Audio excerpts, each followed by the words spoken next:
may not be suitable for children. This content is primarily for adults as this is a trucking channel and truckers have filthy mouths. Please don't tweak if I say viewer discretion is advised.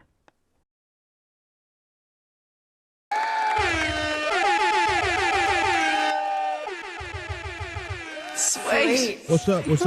Come on in, make sure you guys hit the like button, subscribe to the channel, turn on post notifications. If you are in need of insurance for your semi-truck, box truck, cargo van, business, click the link in the description below. LogRock, official sponsor of the channel. Up for renewal, looking for a cheaper commercial insurance solution for your semi-truck, box truck, or cargo van business.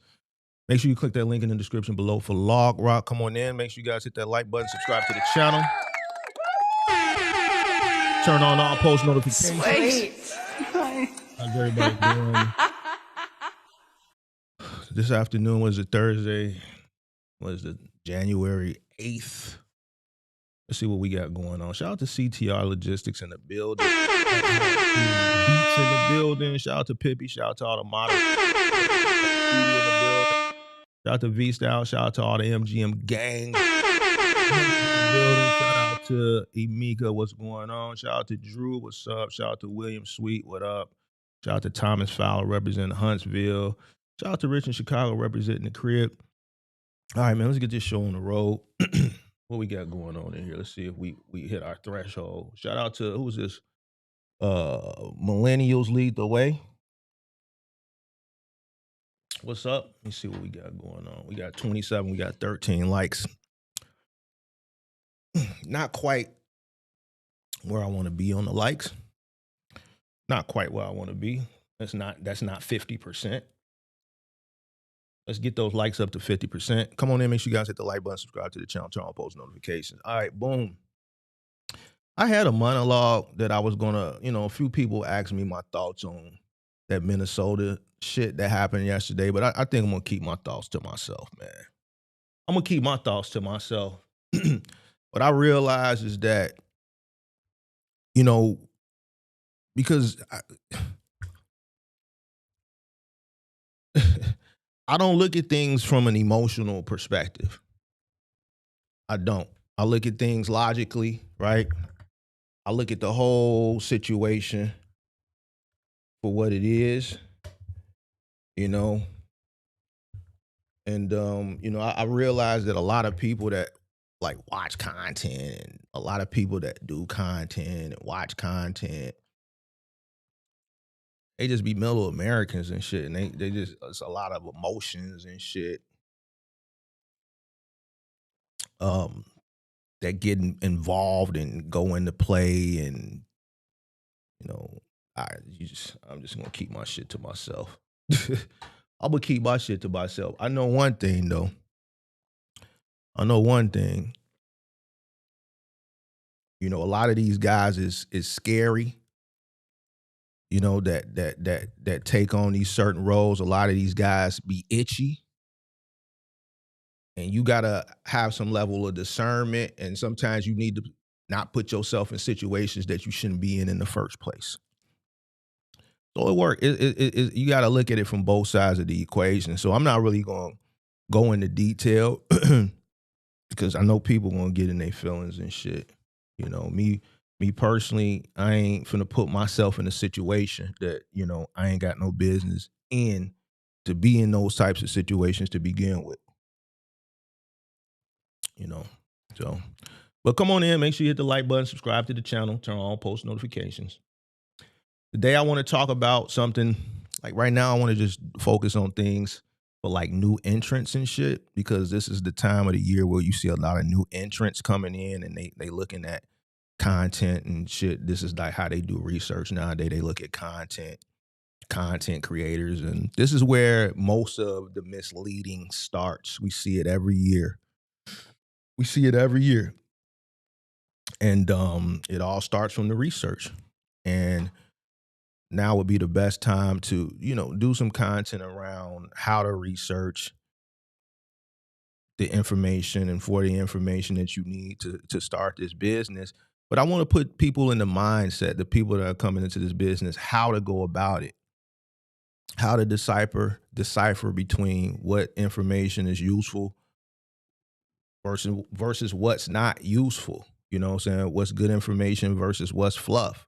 A lot of people now, they like to be sold a dream. We in a society now where people don't want to deal with reality. You see what I'm saying? People run from reality. They want to be sold dreams out here in these streets.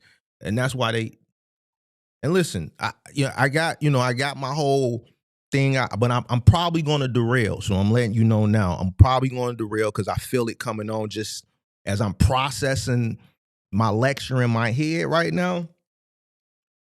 I already feel myself getting ready to derail. You know, a lot of people today want to be sold dreams. They want to be hopeful and shit like that, and they don't want to face reality. And then that's what get them fucked up out here in these streets. Literally, they get fucked up as far as their bills and their household, but then they get fucked up out in these streets too. Because they hopeful and they just don't want to deal with reality, bro. I'm a realist. I deal with reality. Coming from where I come from, that's what keeps your black ass alive. I'm not hopeful, bro, like that. I hope for the best, but I prepare for the worst. I don't put myself in these fucked up situations. If the shit sounds too good to be true, it probably is. That's one of them old wisdom sayings that I like to talk about that you learn from mama and grandma. We focused on one the other day. What goes on in this house stays in this house. Today, one of them old wise sayings from mama and grandma, if it sounds too good to be true, then it is. Not as probably is, it is. If it sounds too good to be true, it is. This gonna be one of the ones that a lot of people, they ain't gonna like it. We might get a full crowd maybe halfway through the lecture, but right now, based off the topic and the title, you see people ain't coming in here. They don't want, because they don't want to hear the truth. They want to be sold a dream. But it's tax time. It's tax time. People getting their refunds. People about to see some money sitting in their account. People doing the research. I'm looking at the analytics of the videos that are being watched, just from me, and videos that I did 3 years ago, those polished entry-level videos. I'm starting to see those videos pick up views. Not many views, but just views, right? Those are buried videos. People don't really dig through old content. But the keywords that people are searching for is what's populating those videos into the search engine. You know, how to start a box truck business, you know, shit like that. But this is the terms that people are searching. I looked it up. People are currently searching how to start a box truck business, box truck passive income, how to make $10,000 a week with a box truck. These are the terms that people are searching currently. And then once they search these terms, they get, a plethora of different content that they start going on YouTube, Instagram, and TikTok. A lot of TikTok. Right? I don't understand. How can you learn anything on TikTok? I don't know. But anyway, a lot of fantasies being sold, a lot of dreams being sold, and not a lot of business conversations. Over here, we have business conversations. That's why Big Mark don't get the popularity that Big Mark deserves. Mark don't get the popularity he deserves. Mark understand that he ain't gonna never be like one of these big guys in this space because I don't sell the dream. I give you the reality, and the reality is not what people want to see. People that's been watching me for years, you can see me have battles with people, content creators. What's even more crazy, I get the battles with the content creators that I've had in the past. I think we're past that phase in content creation now because the hype is long gone. So that whole little wave of content, that shit is over with. But you see it from the new entrants that they slide into the comment section when they start researching content, and then they see my content, which is very straightforward and truthful as far as the realities of being a business owner, and they say ignorant things. They say ignorant things because they haven't done enough research on me as an individual. They get pushed one video that differentiates or is different from the other content that they've come across, and then they label me a hater. I'm a hater. They just say things from emotion based off something they heard, because anybody that watch my content, I will Mark hate on you. What you need, he already got it. You trying to get into this box truck business with a nickel from your baby mama. How I'm hating on you? You don't have anything. What you need, I got it.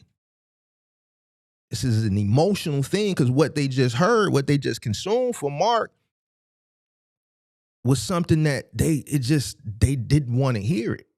And it's different from what everything else they heard. And they only want to hear good things. They don't want to hear about the things that they're going to come across, those pitfalls, and how to learn how to maneuver around them, or just hearing like, yo, 5,000 might not be enough, big dog. Because you know what? You got to do this, you got to do this, you got to do this, and you need to have money for this. So they get mad at Big Mark. And YouTube, YouTube is a business. YouTube doesn't care about morale and integrity. All they care about is watch time, clicks, views, right? Because they push an advertisement. So Big Mark don't get the push because most people don't like reality. The reason I'm doing this today is because it's the perfect time, and it's to show people how to research properly as it pertains to, influence and content creation. Right? I had to realize, within doing content creation, that this is the way people research now. I'm older, more old school person, right? So, just starting to do content, almost 4 years ago, it'll be 4 years in April, I had to realize that this is how people do it. Now, I come from a generation where we had library cards. We would have to actually leave the house to go do research if you weren't fortunate enough to have encyclopedias in your home.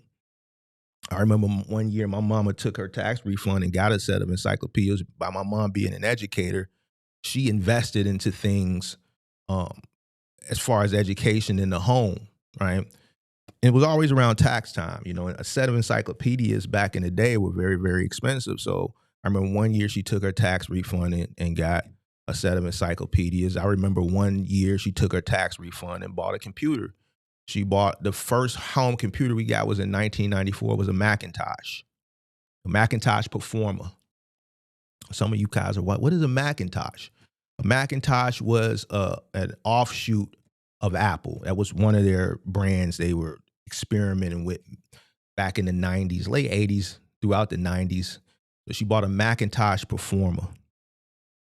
And, that helped me out a lot because I didn't have to go to the library anymore to do my papers. When I got in college, I was able to do my papers from home. She invested into AOL back then when it was dial up. I remember going early stages of online, and online back then didn't have nearly the information that it has today. But I remember surfing the web in the mid 90s, late 90s. One of the search engines, Google wasn't a thing. I used to use Lycos and Yahoo for the most part. Yahoo at that time was the dominant search engine, and then Google came and kind of took them over in the early 2000s. But I used Lycos a lot, but I still had to go to the library. Still a lot of research encyclopedias. Go to the library and use microfilm, where you'd go in this room and you'd have to go through these shelves and these bins of just different articles that had happened in the past, and then you pull it out and you put the microfilm in the projector and you cut the lights off, and then the shit goes on the wall, and there's no camera phone, so you couldn't snapshot anything. You had to literally write. You had to write. A lot of you guys don't realize how fortunate you are as far as technology is concerned, and you still don't take advantage of it. You stop at surface level shit because it sounds good. pretty much all the information you need is on the internet now, but that good shit, you got to do deep research for it. It's not going to pop up and propagate from surface level. There's forums that were early on, like one of the main communications as far as people from different walks of life across the world, as far as the early stages of the internet in 2000, was forums. There's a lot of good information in some of these dormant forums that if you do deep enough research, you'll get a lot of good core information. But people don't go that deep. They'll Google something and whatever comes up on page one, you may get a person scroll over to page two and they just take that shit at face value. But most of the time, that shit is going to be the surface level shit, that the dream that's being sold to you. Like, real research does not come on the first page. Real research is deep research, similar to leaving the house back in the day, going to the library and searching through microfilm.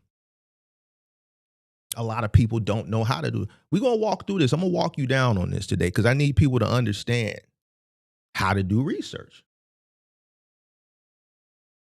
I understand how to do research because I come from a different generation of education when teachers actually cared. Man, a lot of these teachers don't care no more. I got a bonus because my OG was a school teacher. So I got taught at school and I got taught at home. So I understood how to research. I understand how to research. I understand that the best information is not what you see when you first start your information. It's deep. You got to go down that rabbit hole. Mark is deep down the rabbit hole. Mark don't come up. My information isn't pushed for the most part. And most good information isn't. So we're going to do this to teach you how to research and not confuse entertainment with sales content.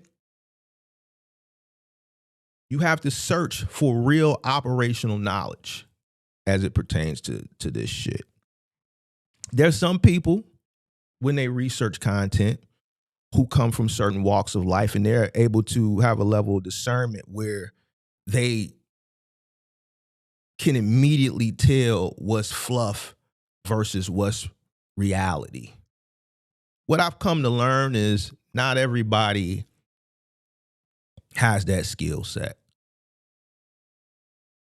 A lot of people have a problem processing information and comprehending. What I've come to learn, and I've learned this just in, because I never thought about it. I never had a reason to think about how people process things before.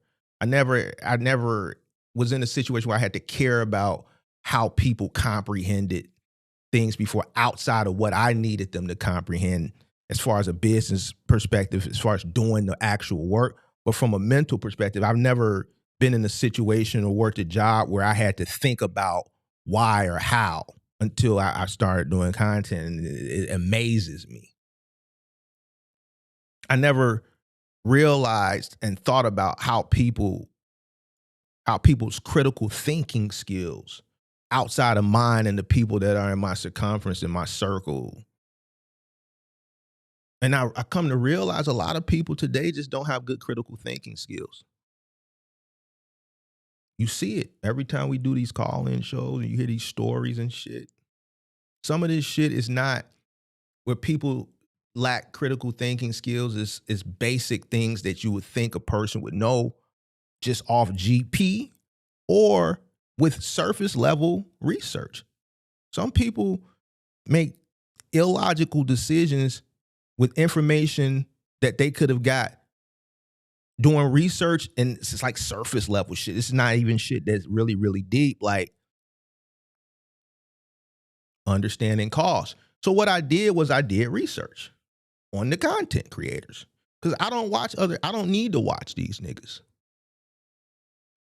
right? Because what they selling, I already got. I already know. I don't need to learn. So I researched. I just did searches just to see what came up. I wanted to see if it was somebody else out there like Big Mark that take you down that rabbit hole. We had these real conversations about what this industry entails. I wanted to see if it was somebody else out there with experience like me that when they talking about certain lectures, they have stories that uh uh uh based on what the lecture is, that they've been through certain situations, they can tell stories based on the lecture from their experience. I talked last week about not being paid by a 3PL when we talked about risk tolerance. I talked about yesterday about the mindset of employees and how, as the boss and you grow up with skill, people ain't gonna like you, and how to use the persuasion game and understanding who's lowering company morale and how to get people to meet the needs of the business. I'm looking for this to see if somebody else out there is like Big Mark. I came up short. I found a lot of surface level stuff, a lot of sales funnel stuff. That's what I came up with. I couldn't find nobody else like me. The closest that I could find, that person doesn't even do content anymore. And he's a person who's been in the industry just as long as me. And you know who that person is.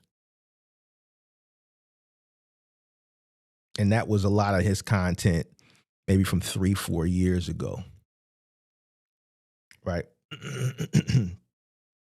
But the reason why that individual could take you deep down that rabbit hole and break things down, regardless of what most people think about the individual, is because of the experience.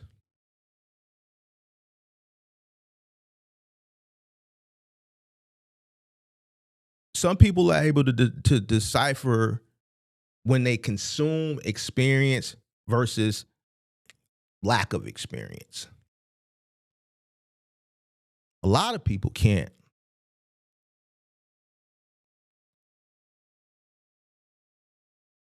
You have to be able to tell the difference. If you're taking your tax money, like we know a lot of people that are coming into this industry around this time are, you need to be able to tell the difference early. Because a lot of people that use their tax money, they really could be using that shit for something that's more beneficial, but they risk it.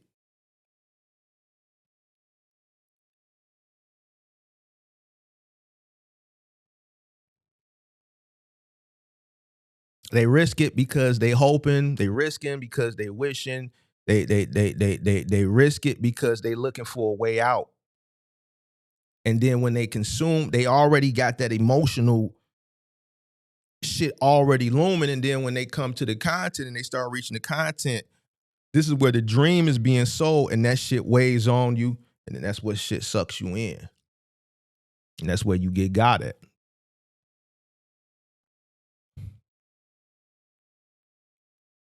First thing you got to do is understand what the internet is actually showing you. You need to understand. We're going to walk this down. We're going to take it slow. Big Mark going to take it slow with you, man. You got to understand how the internet works. The algorithm does not reward accuracy. The algorithm doesn't reward risk, warnings, risk tolerance, risk assessment. I did a whole live stream on risk tolerance the other day. Risk tolerance doesn't go viral. A person who's taking their tax money, one of the main things they should be doing is a risk assessment with that money. The algorithm doesn't reward that type of content. It doesn't reward slow discipline business building. It doesn't reward ugly math numbers. It's boring. It differentiates from the math numbers that you see on the thumbnails with the big weekly gross numbers. People want the big number, not the little number. People want the big number without doing the work, the math, the equations, the cost per miles, expenses, your cost per day, if you're local. Algorithm doesn't reward that. The algorithm rewards the big numbers. It rewards the screenshots of the big numbers. It rewards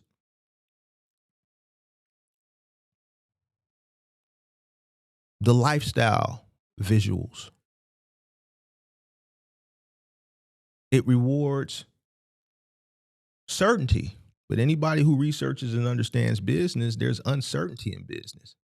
If you come across something on the internet and it promises you certainty, a person who, I just feel like a person should know, but that's one of those things where if it sounds too good to be true, then it is. There's no certainty in business. None. No certainty in it. There's no certainty in life.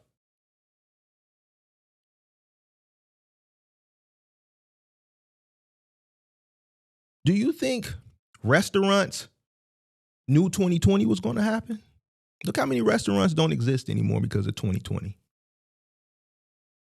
They might have had a good 20, 30. Look how many restaurants had 20, 30-year runs. Look how many restaurants where family went through 2, 3 generations of ownership within the family. Gone. Because of one black swan event. There's no certainty in business. So anybody that's pushing you certainty, where I come from, how I was raised, what's known don't need to be explained. I'm going to keep pushing these wisdom phrases that grandma and mama always told me as I was a kid. If it sounds too good to be true, then it is. See, you don't get these phrases no more. That's why a lot of people make dumbass decisions. If it sounds too good to be true, then it is. Because if it was that good, everybody would be doing it. It was only one period since I've been in this industry where the shit was too good to be true. And that was 2020 and 2021. And guess what? Every motherfucker was doing it. Because if it is too good, everybody gonna do it. This is why I be like, where do y'all be from, bro? Like, this is why I call people middle Americans. Because I feel like a lot of this shit you would have just from just growing up, just being from certain environments and having that level of discernment and able to decipher through bullshit in reality.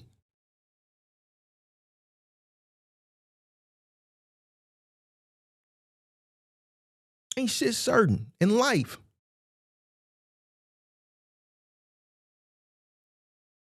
Nigga, I could walk out this door, motherfucker could blow me down. It's a wrap. Mark gone. There's no certainty I'm gonna make my black ass home. I ain't fucking with nobody.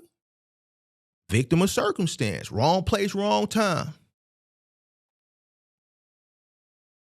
I could go to the gym later, motherfucker, a disgruntled employee could just go to his car in the parking lot, come back, and I could be on my way out the door when I'm using myself as an example. I could be literally on my way out the door, he on his way in. So the people at the front door gonna get hit first. The people that's in the back, they get to go run and hide and hit emergency exits. I just happen to be coming out while that motherfucker coming in, he's spraying. I'm gone. I didn't go there with no ill intention. I went in there, did what I was supposed to do. I'm finna go stop maybe at the grocery store, take my black ass back to the crib. Wrong place, wrong time. Nothing's for certain.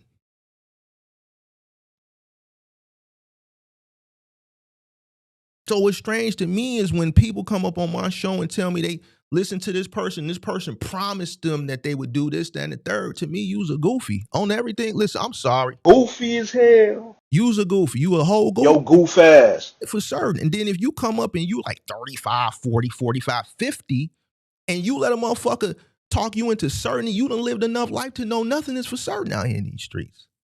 You's goofy to me. That's why I got the button for you.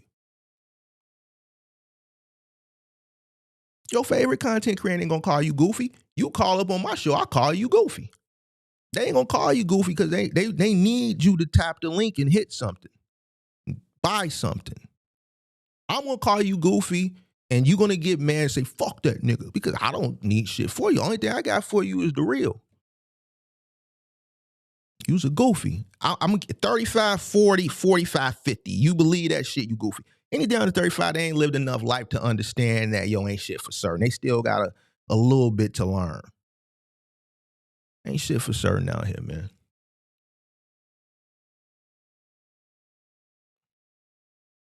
You know what else? The algorithm rewards confidence without context. See, on my channel, you get the context. We go deep down. Like even right now, I'm breaking everything down for you on how to research and how to decipher through the bullshit versus the reality. I'm breaking it all the way down. This is why this ain't gonna do numbers. It ain't gonna do numbers.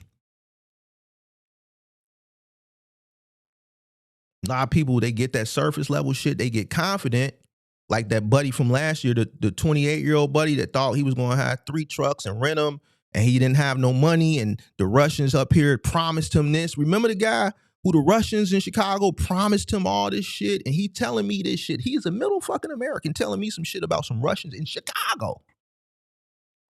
He telling me about some Russians in my city. He's telling me that they promised him this.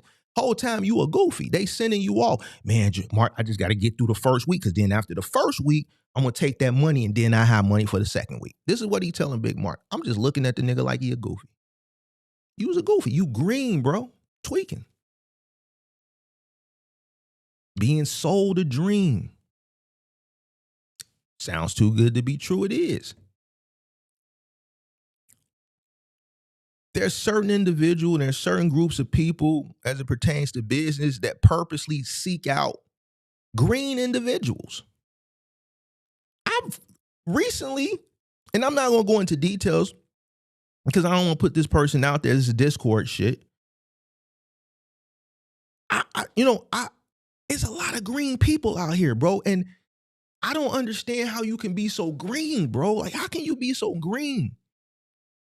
Like I'm starting to, as more people, I talk to more people and they just talk about certain things. I'm just like, bro, like, why would you? There's a lot of green people out here, bro.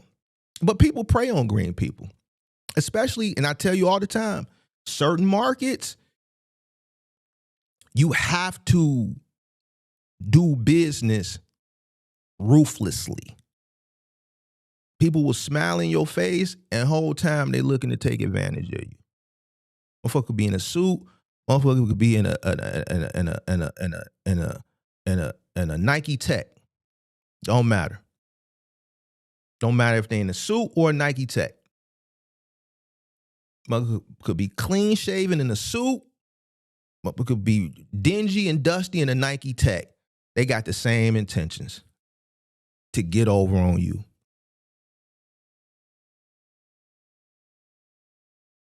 So, the first rule. Popularity doesn't equal credibility. I think people that have been in this space operating and they've been following content at least the last couple of years, they would agree with that. Popularity doesn't mean credibility. It doesn't. Just because a person is popular doesn't mean they're credible. New entrants, you tax people. Just because this motherfucker got X amount of views and this, then, and third doesn't not necessarily mean that the information is credible. We talking about how to research. Listen, let me put this disclaimer too before anybody getting their feelings And then we got to turn up. We ain't had to turn up in a minute. I don't want to turn up, bro. It's just different. I ain't got nobody in mind. I'm not thinking about nobody. This isn't pertaining to nobody. This is just an issue that happens every year around this time, because then, like, we got cycles. Just like I told y'all what was going to happen in December with the hate, it happened. Now we in January. We know we got the tax people. February, the people that's already in the business going to be coming to me asking me how to do their taxes. March, you're going to have all the people who got their tax money coming in franticking because now the shit done hit the fan. The reality done hit, and they scrambling because they got their rental truck and they ain't running no loads, but that the money dwindling down. April, you want to see a lot more people starting to call in desperate and looking, because now this is when they find me, because this is when they go do the deep research. This is the research they say should have did back in January, but now they doing it in April because they done jumped in the deep end of the water, never jumped in the water before. Didn't learn that they should have put their fucking toes in on the shallow end and walked down and stood up in the water, and that water come to chest level, and then put the flotation device on and learn how to swim and kick their legs and this, that, and that. Then go a little bit out further in the water, a little 5 feet. You dig it? They still got this little floaty device. They learning how to swim. Go back into 6 feet. Now that water up to here. They still got the flow, but they swimming better. Then boom. Because you know where I'm from, shit, motherfucker push you in that deep end, nigga, swim. That's what happened to me. I was 5 years old. Nah, nigga, you ain't finna keep that belt on. You know how to swim. Get that fear up out your heart. It's been 3-4 weeks. You done had the little flotation device on. You know how to swim. Nah, that belt gotta come off. All right, I'm gonna take it off tomorrow. No, that belt gonna come off. All right, bet. We go in, you think you finna walk to the little flotation device? Because you swimming in the deep end already. You just got the flotation. Push your motherfucking ass in, swim. See, today that would be called child endangerment or some shit, cruel behavior. Not in 1985, it wasn't.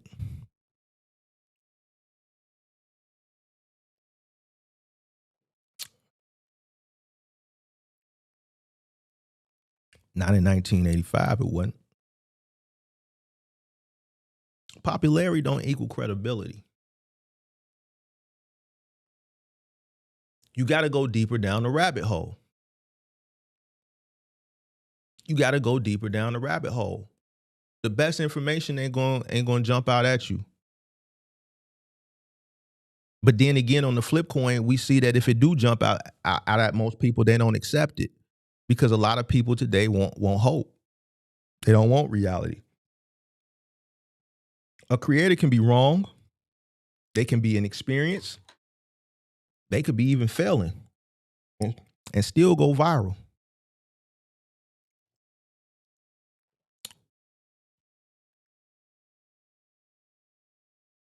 And once again, the disclaimer, because I think I got sidetracked with that swimming story, with that swimming analogy. I don't have anybody in mind. I'm not thinking about nobody. This is content that's pertaining specifically to this time frame, because we see this every year. So I said this year I'm gonna teach you how to research, so you don't, because I don't want to hear your stories in April.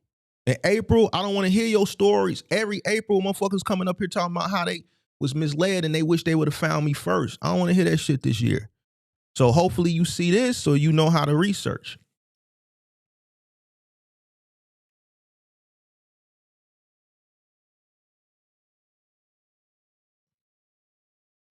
Follow the money, man.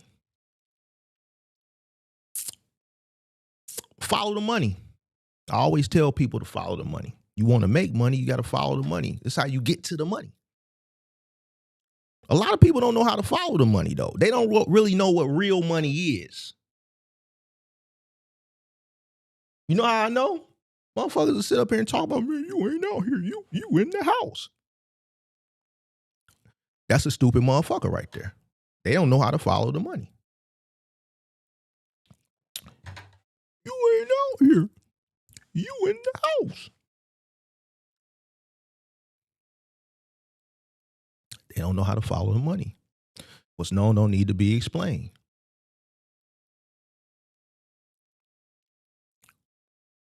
How does this person make their money? Follow the money. It's possibilities how people make their money. They make their money running trucks currently, or they've done it successfully in the past. They make their money selling information. They make their money financing or leasing trucks. Because you got some content creators that do box truck content that have, that own used dealerships. I've seen some pop up in like my algorithms recently. I guess it makes sense because they're selling trucks, so they might as well do box truck content, but they never do it from a perspective on educating you. It's just surface level, obviously, to get you to come in and buy. Yeah, get a box truck and start a generational wealth and this, that, and the third. Obviously, they're incentivized to give you surface level and build that hope and that fantasy up because they want to sell trucks. So I get it from that aspect, right? But still, as a viewer, as a consumer, you have to have that level of discernment. They make money selling insurance, dispatch, factoring. Obviously, those individuals, they're being incentivized to give you surface level information, whether they've actually performed in the industry or not. Obviously, if they haven't performed in the industry, they can't really go deep down that rabbit hole like Big Mark from an experience-based level. And if they have, they're still not incentivized to do so because their source of income comes from selling the insurance, the dispatch, or the factoring. A person is never going to give you the truth when they need you to buy something. They can't give you the harsh truth because that's going to push people away. Every time in my live stream, I saw somebody yesterday in the comment section. I didn't acknowledge it because I was cooking and said, man, I'm glad I found Mark's channel. Mark saved me thousands of dollars. I see that all the time in my comments. I really was green. I don't have enough money. But after listening to Mark and actually processing what he's saying, everything makes sense. I think I'm going to hold off, or I think I'm going to do something else. A person who needs people to buy whatever it is they're selling, they're not going to present content like me because they're going to see a lot of that. I see a lot of comments like that. You can't do content the way I do it and try to sell shit. It's not going to work. Because what that guy said yesterday, I see that shit at least once or twice in every live stream. And I stream 5 days a week. And those are the people that are vocal. So how many people that are watching that aren't talking in the chat or watch the replay that's saying the same thing? Damn, you know what? I didn't think about it like that. Yeah, that shit do make sense. You know what? Let me hold off on this. Yeah, because, man, little Timmy got swimming and karate. Do I really want to take this $5,000 in tax money and risk it on something? And we barely making it now. I could really put this towards better use. I don't know if I can take this risk right now.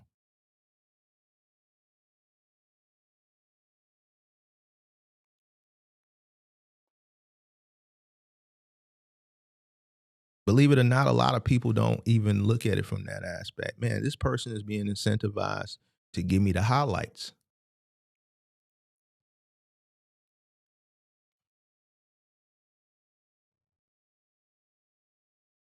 We talking about research, how to research.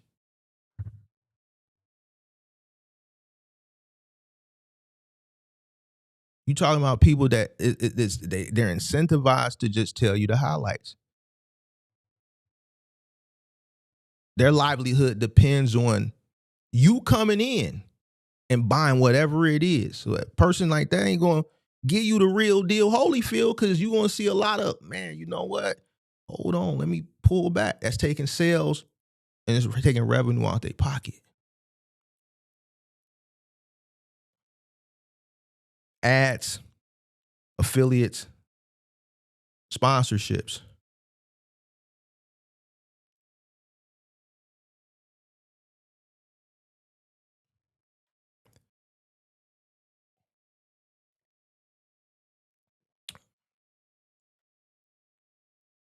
Mark got one.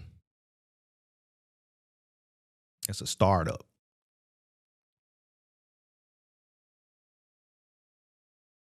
You would think that a lot of companies would be reaching out to me. Truth is, they're not. I got one that actually I think I mentioned it a week or two ago. They reached back out to me Monday and they saying, yo, corporate agrees with you and they want to push forward. But they still going to put the handcuffs on Big Mark. You know, Big Mark don't want the handcuffs on him. It's a big company too. But I don't get a lot because I don't do the views. And the reason why I don't do the views is because I don't get the popularity, because I don't do everything that's required to get popularity. The surface level shit, the basic entry shit, the cool shit. I don't do that shit, bro. I give you the real. And a lot of people at the beginning don't like real.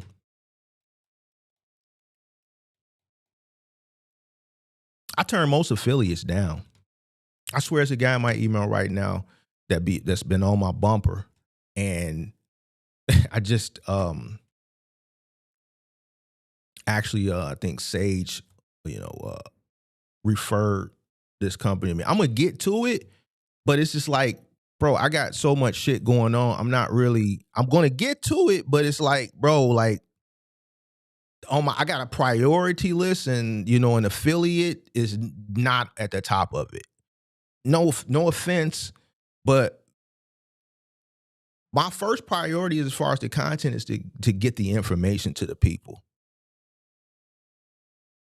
I swear to God, this guy's been in my email. He just emailed me yesterday. He's been trying to get me with them for about a month, maybe a little over a month now. And he's been diligent about it. I don't have a lot of time, bro. My main priority as far as the content is to get the information out. Maybe I'll get back to his email Saturday.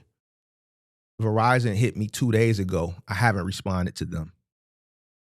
I read it, but I haven't processed it enough to do a professional response, because this takes time. I got the gym, got a chick.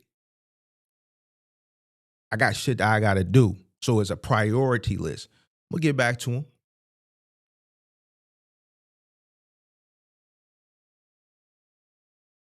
That's not my number one priority.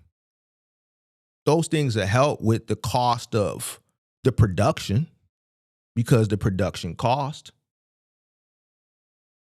But it's not enough at the level of production that I do to make me jump, and it ain't, you know what I'm saying? We've been doing this shit on our own for 3.5 years now.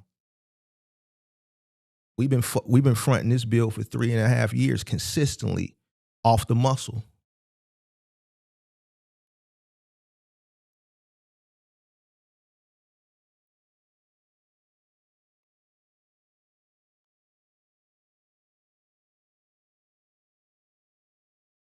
So that's not my motive. That's not my motive on doing this. But a person who is incentivized as far as their bottom line, how they take care of their responsibilities, their bills and shit like that, yeah, they're going to be incentivized to give you the shit that you need to hear, that you want to hear, the hope, so you can buy in, so they can get paid. And a lot of that shit ain't going to be what you hear over here. I scare a lot of people away. And I get it. And the people that I scare away, they weren't going to make it anyway. They running from the truth.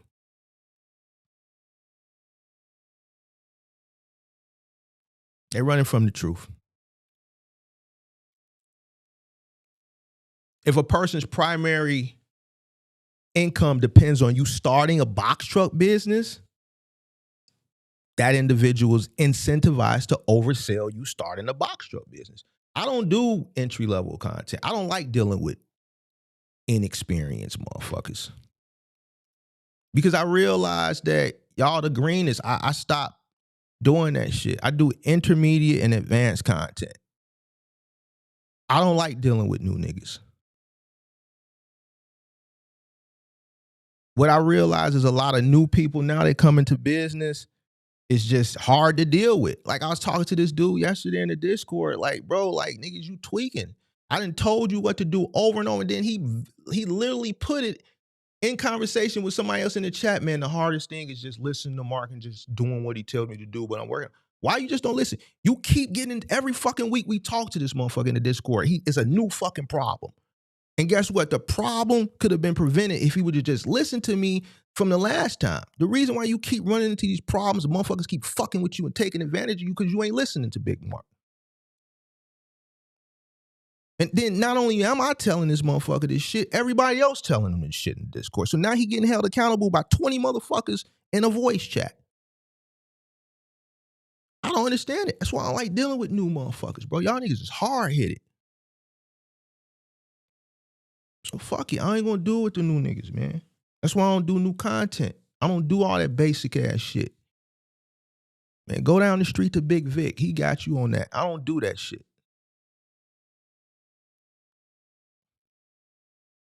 Cause y'all niggas don't listen for the most part. Y'all niggas want to get out here and crash out. And I'm gonna let you. You know why? Because in April, you're gonna have to spin the block and come see Big Mark.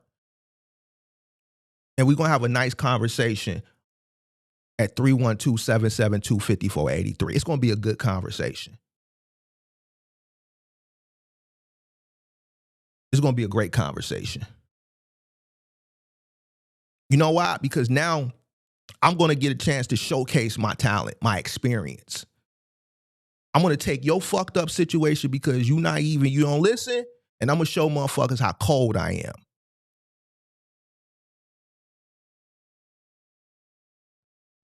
Anybody can tell your punk ass how to get a DOT or MC. All you gotta do is take your ass to Google. Nigga, you gave a motherfucker $5. Hey man, let me set up your operating authority, man. Give me $3,000, man. They go straight to the motherfucking FMCSA website, some goofy shit that you could have did.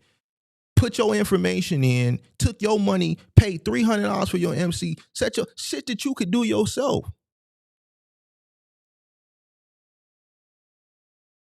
Told you to, man, download DAT, download Truck Stop, man, and book these loads.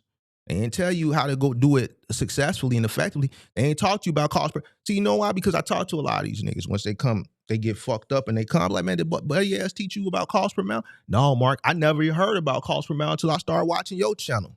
Swear for God on everything I love.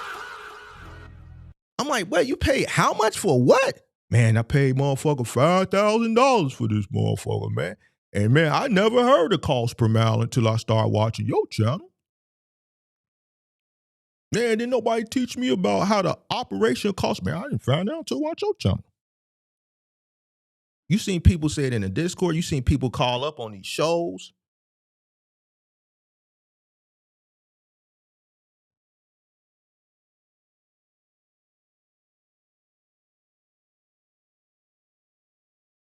You quick to run and spend your money to get surface level shit. Man, buddy didn't go down the rabbit hole with you on how to book the loads or find the contracts or how to, go about getting contracts with the 3PL. Or you didn't do nothing? No, man, you just got my DOT, my MC, and gave me a list of 3PL, load boards, and gave me a insurance contact phone number, and gave me this download this little pamphlet, and it was pretty much shit that I saw on Google. It was shit that I seen on Google, yeah, and that was pretty much it. I never heard from them no more. And how much you pay for that? Oh, $3,500. So you paid $3,500 for some Google shit. Yeah.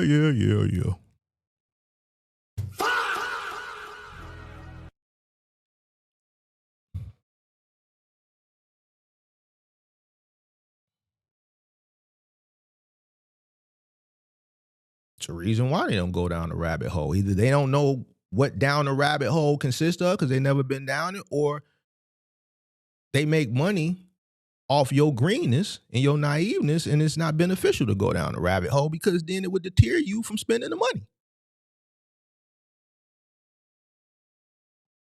Now, this don't make them evil. This just makes them good business people.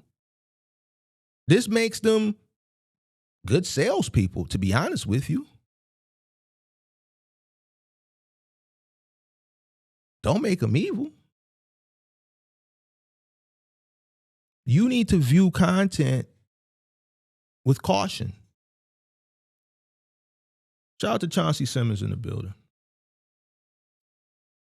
Shout out to Chauncey Simmons. Appreciate that super chat. Sweet. Hustlers gonna hustle every day.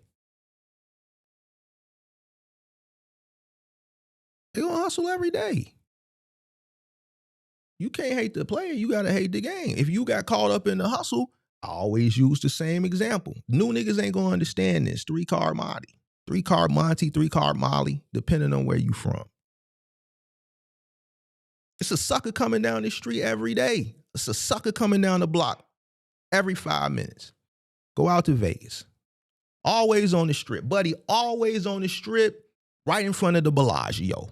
Right there. The fountain right here. He off to the side, going towards, goddammit, the Cosmo. You figure the Planet Hollywood right across the street, Bellagio right here, going in the direction towards the Mandalay Bay. He like right on that, going towards that end of the goddamn on the strip and on that side of the Bellagio. This motherfucker been doing this shit for years. Goofy motherfucker coming down the street. It's the black motherfucker doing this shit. It's a white goofy motherfucker winning. And his goofy white wife standing right there and other motherfuckers looking. Now this shit is to me, I already see I'm processing this shit as I'm walking up. Oh yeah, they all working. I'm from the crib. I'm from the crib. It's in me already. I ain't have to. I was raised in this shit. I see this shit coming down the street. Oh yeah, they would do it. Yeah, buddy right there on security. Dude over there on security, they in on it. It's all a lick. Yeah, buddy, he finna step up. He a goofy. You could tell by the way he looking. He in tights. I bet you he step up. I'm reading the whole play as I'm walking up. I'm from the crib. I see it. It's in me. I see the hustle.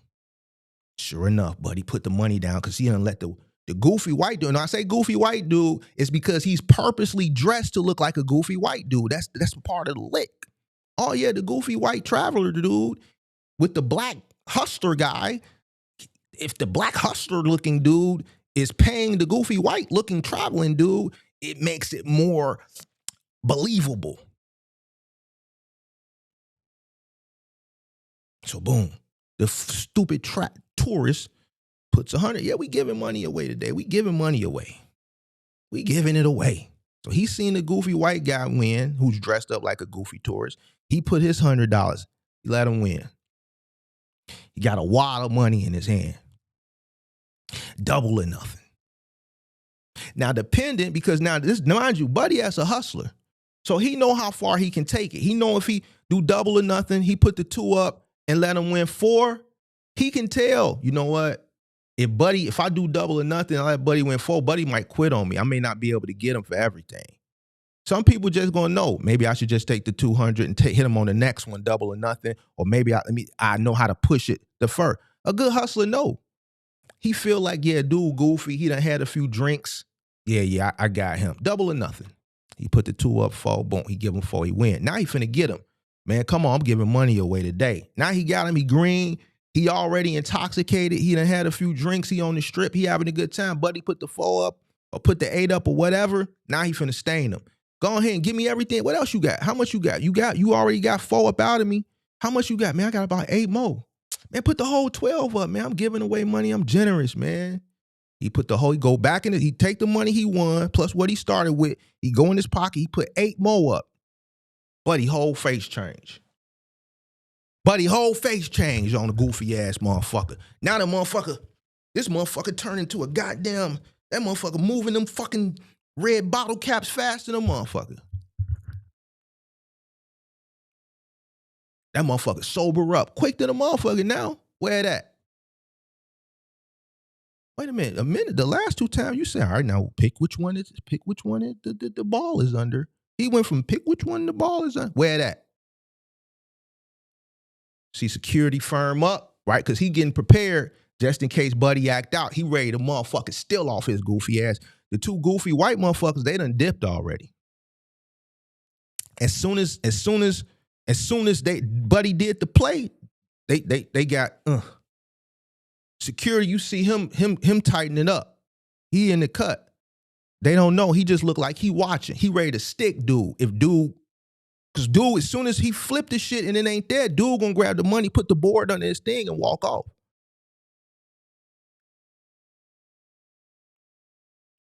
Buddy pick, snatch the money, boom, he walk off. Ain't no more chances at this point. Ain't no more chances at that point. It's a wrap. It's over with. Use a stain.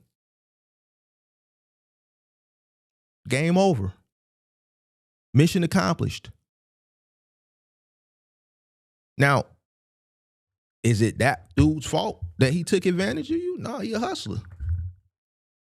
You shouldn't be drinking and gambling on the street with hustlers. You ain't no hustler. Can't get mad at him. Can't hate the hustler. Hate the game.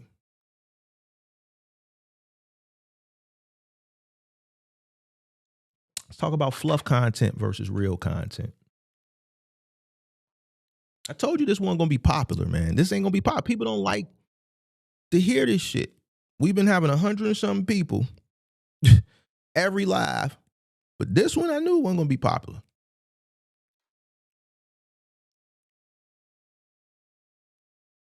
A lot of fluff content has certain things in the thumbnail. It's marketed to get a new person. Low entry cost, high results. Very unrealistic entry cost, huge results. To me, that's like buying $1 Mega Millions or $1 Powerball and the payout is $1 billion. That's how I look at it.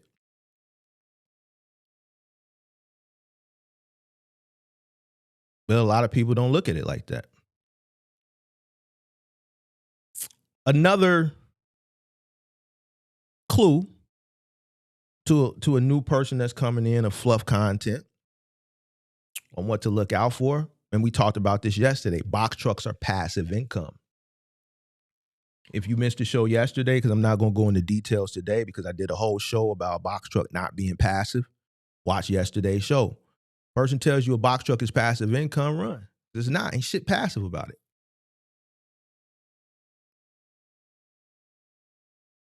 Ain't shit passive about a box truck. It's got to be operated daily. It's got to be managed daily. How's it passive?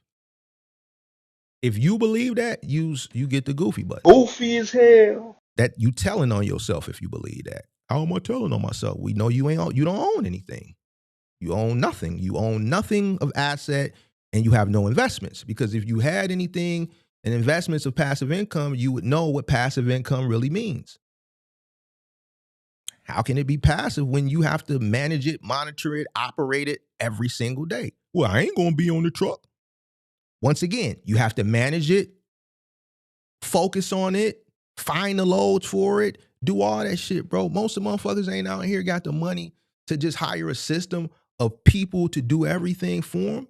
You ain't got no margin. Your margin already low. You just don't know it because you've been sold a dream and you ignorant. And you're going to end up on my show in April. The only type of person who can start a box truck business passively is a person who's up. M's. They can pay a guy, Mark, I know you out. I got $250,000 for you, man. I need you to build my box truck business. I got $250,000 for you.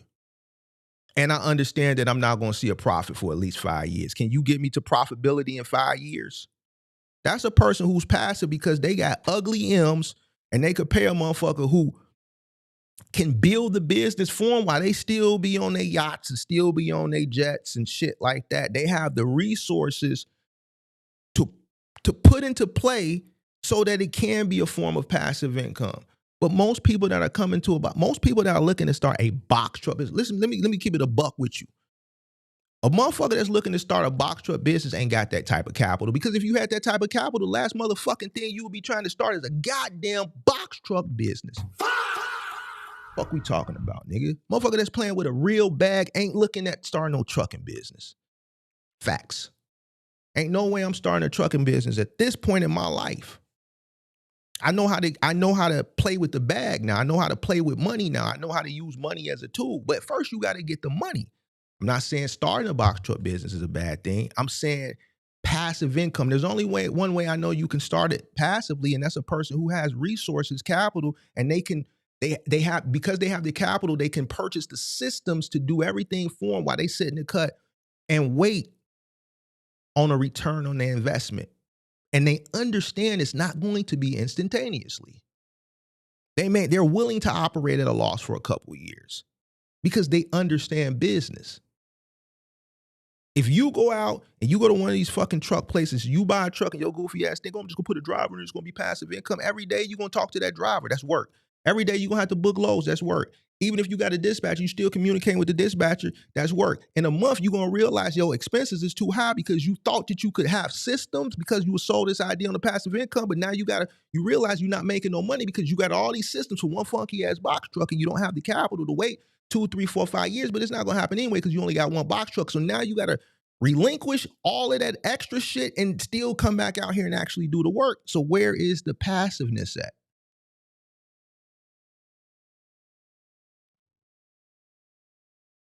Passive is, and I'm not going to, because we did this yesterday, me going on fucking Robinhood, putting $20,000 in the SPY and forgetting about it. I'll come back and look at it in 10 years. I ain't worried about if the market crashes tomorrow. I don't care if it goes up. I don't care if it goes down. I don't care. I know putting into something like SPY, over the course of years, I'm going to get a return on my investment. It's passive. That money just sitting over there making money over a period of time. I don't even look at it. I don't even touch it. I don't got shit to do with it. I don't care. Whatever. The only work I did was transferring it from this account into that brokerage. That's it. The only other work I'm going to have to do with it is if I want to sell it and transfer it out. That's it.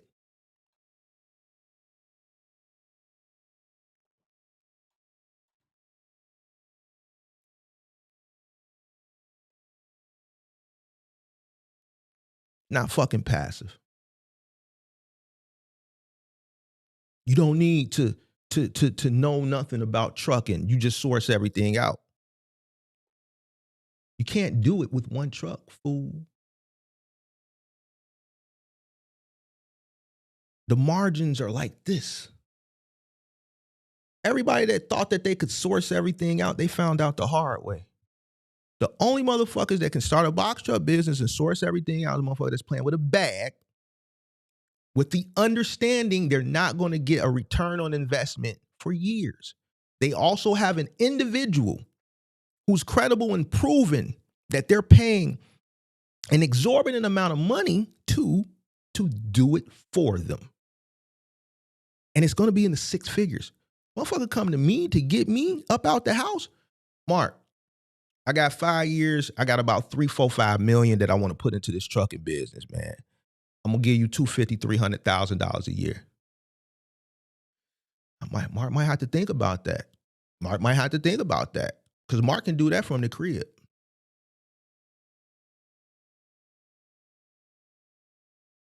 I can do that from the crib. That motherfucker, I'm going to tell that motherfucker, all right, I can get you a return on your investment. Give me 2 years. I'm going to make me a quick 600. In 2 years, you need to find somebody to take this. I'm going to make me a quick 6. I'm going to get them the profitability in 2 years. I'm going to teach whoever they hire to pay them $75,000, $80,000, $100,000 now to manage it. I made me a quick 6. He got a successful business based on the system that I built.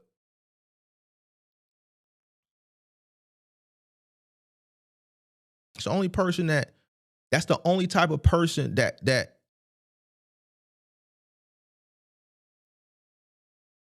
can start a trucking business without knowing anything. One truck, no, you can't do it. The margin is not there. You need to be 100% involved in that business.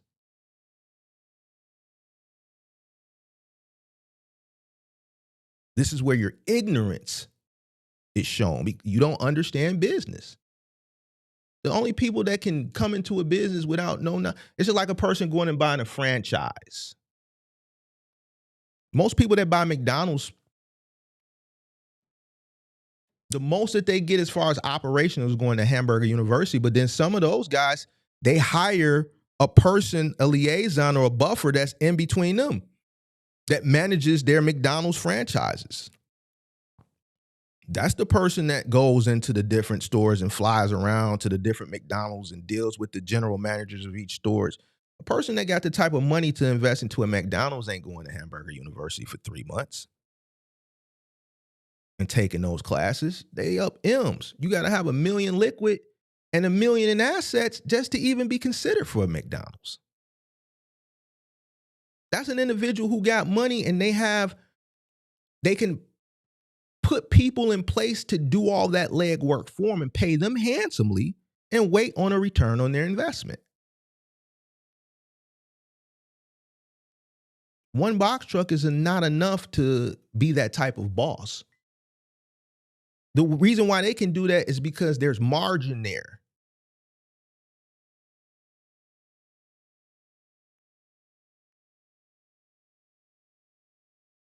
The truck pays for itself. For a person who's experienced, a person who's not green. But what do we know? Most new entrants are green and 100% inexperienced. It takes experience and understanding numbers to get to a point where the truck and the business is covering the cost of itself. Most people never get to that point because of the ignorance that they have initially at entry, at the inception of the business, because they're being misled.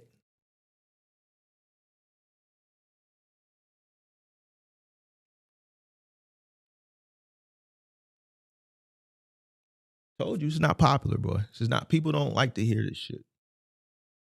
I like the fact that we're operating at 50% viewership today, because that just tells me that we're gonna have some great shows in April. We're gonna have some great shows in April. See, this ain't a upsetting thing for me. Everything Mark does is strategic. Because now in April, when these motherfuckers come up here, I'm gonna refer back to today in this video. Why you didn't watch it? I told you what to do. And then I'm gonna have my way. I'm gonna hit buttons and shit. I'm gonna have me some new buttons by then, and we're gonna have us a good old time. Ooh, April gonna be March and April content is the best content. It only take a motherfucker 30 to 60 days to fail with their tax money. March and April, all the viral clips, $5,400 rental truck guy, March of last year. The 28-year-old three Russian trucks, that was March. Dude who let them siphon the fucking fuel out the gas tank in Cleveland, that was April. It's March and April. That's all the tax money failures. That's the best content. The motherfucker that was laying up in the truck last year talking about, man, why I need to know my cost per mile, who I'm giving it to. That was April. March and April presents the best viral content for these call-ins. See, Mark knows his numbers. Mark knows his analytics. Mark knows everything because I keep up with this shit.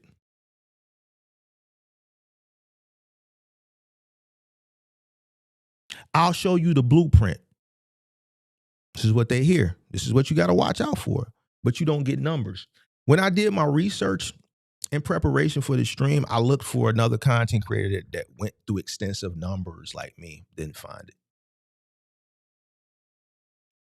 If you see screenshots and you see minimal expenses, not all the expenses, just like the basic shit for the day, that don't count. I see a lot of people that do content and they show screenshots of what they made and they'll show fuel. They'll show, okay, the gross, then the fuel, and that's it. And then they say this is what the truck made for the day. That's cap. It means they're not doing the cost per mile. They're not accounting for the rental. They're not accounting for the financing. They're not accounting for the insurance. They're not accounting for the food that they ate while they was on the road. They're not accounting for the other things that they purchased. They're not accounting for the factoring. They're not accounting for the tolls. But you know how many people, when I was doing my research and I was looking at that shit, a lot of views, a lot of likes, a lot of gems. You saw a lot of this in the comment section. Where is that emoji at? Let me see. This is what you saw. Gems.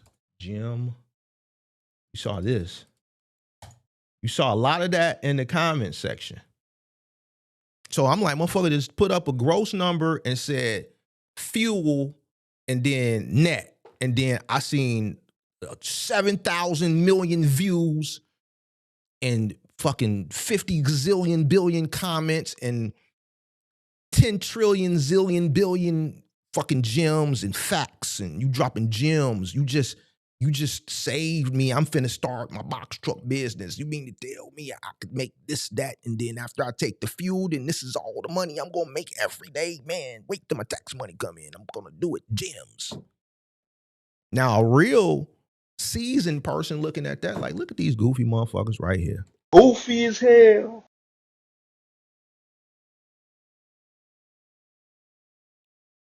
The motherfucker who posted this shit a goofy and you a goofy. Yo, goof ass.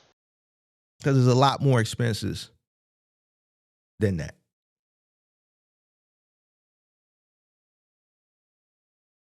No discussion of breakdowns, no discussions of downtime, chargebacks, claims, all the things that are going to deter a viewer, which is a consumer,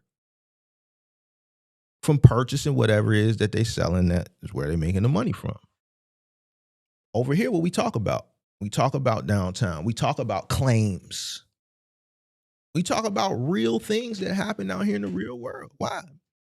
Because this is what it entails when you come into this business. This is the things that you need to know. So that you're well prepared. See, the problem is a lot of people are not well prepared because they don't do extensive research and they want to be sold a dream.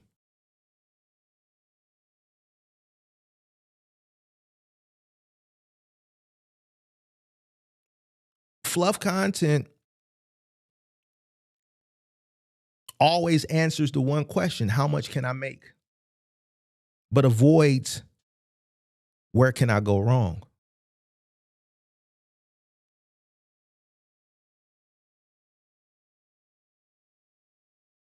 A lot of people want fluff. Real content, operating cost, math, downtime, insurance, claims, bad weeks. We talk about driver issues, driver problems, morale, cash flow. We talk about cash flow. We talk about the learning curve and how expensive it can be if you come in following fluff and believing it and thinking fat meat ain't greasy and like to be sold a dream and like to be hopeful and all this shit. Business ain't a hope thing, it's a number thing. We always cover the learning curve and how expensive it can be or how inexpensive it can be. That all depends on the individual.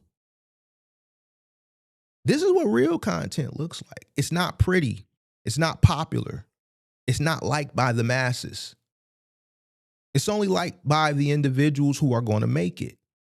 And those individuals represent a minute percent of people in this industry that make it. Why? Because the failure rate is far higher than the success rate.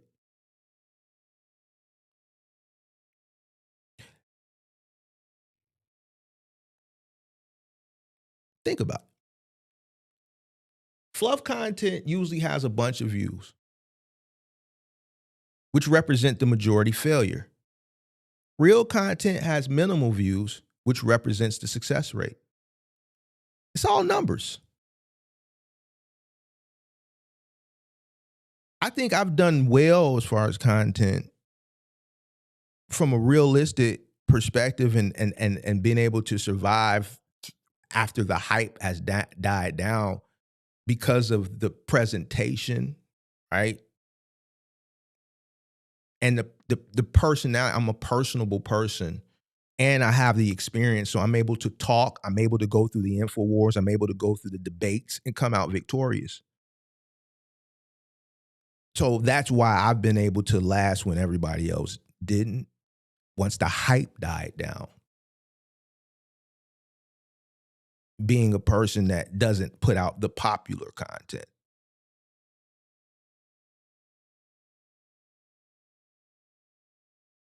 So that's what real content looks like. It looks like reality. Real content looks like going over the mistakes people made and holding them accountable.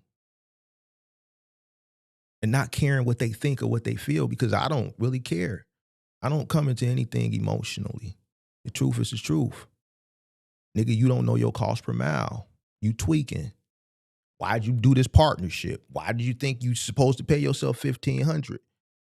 Why did you why did you think you was gonna make this money in a box truck? Why would you try to start a box truck business with $1,000? All this shit. Why you don't know your cost? Look at the lady from yesterday. Look at the woman that I had to go back and forth with as far as the final mile. All these like hopeful, dreamy, magical, role-playing, wishful thinking things, bro. And it all boils down to one thing: the numbers, bro. Listen, I hold these people accountable. And I know when people watch this who come across my content for the first time, it turns them off.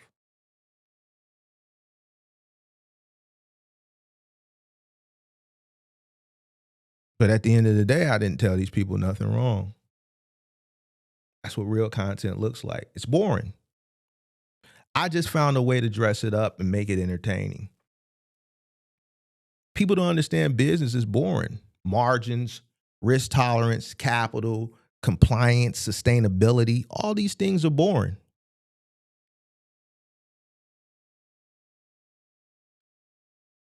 They're boring.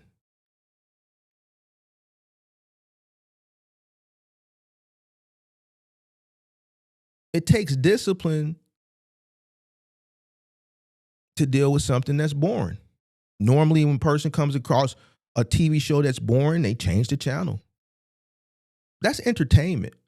This isn't entertainment. This is business. Business is boring. You get your ass up, you go and you repeat the process every single day. It's repetitive, it's boring. People are so used to being entertained. They can't decipher that information is supposed to be boring. I found out I've figured out a way how to make boring entertaining. Most people aren't going to do it because it's going to drive people away. I said, well, you know what? I just talk to people like how I talk to my homeboys. We just had a conversation. We'll create a real show, just like you see in the sports industries with like your First Takes and shit like that, and your other industries where you have these real shows and you just had a conversation. Nothing existed. I'm a real businessman that's creative and has ideas. So we'll just invest the money and we'll do it like that. I understand I'm probably not going to get a return on my investment, but at the end of the day, we're going to do it. Let's be the best at it. And let's continue to have the real conversation. And sometimes these real conversations, like the one we're having right now, is boring. But there's value in boring. Researching is boring. It's nothing. Imagine going to a fucking library back in the day and going in a dark room, going through bins of microfilm to fucking research. It's boring. Reading books to some people can be boring. If reading a book to you is boring, you're probably the type of person that fails in business. I like reading. If doing deep research is boring to you, 9 times out of 10, you represent the 85 to 90% that fail in this business. Because research can be boring. Hours and hours and hours of searching and may not coming up with what you're looking for. And then writing things down. Then comprehending it, and may have to go back and read it again because you may not understand it the first time so that you comprehend it. This shit is boring. But to a person who gets intrigued and excited by it, those are the people that succeed. It's days where the discipline.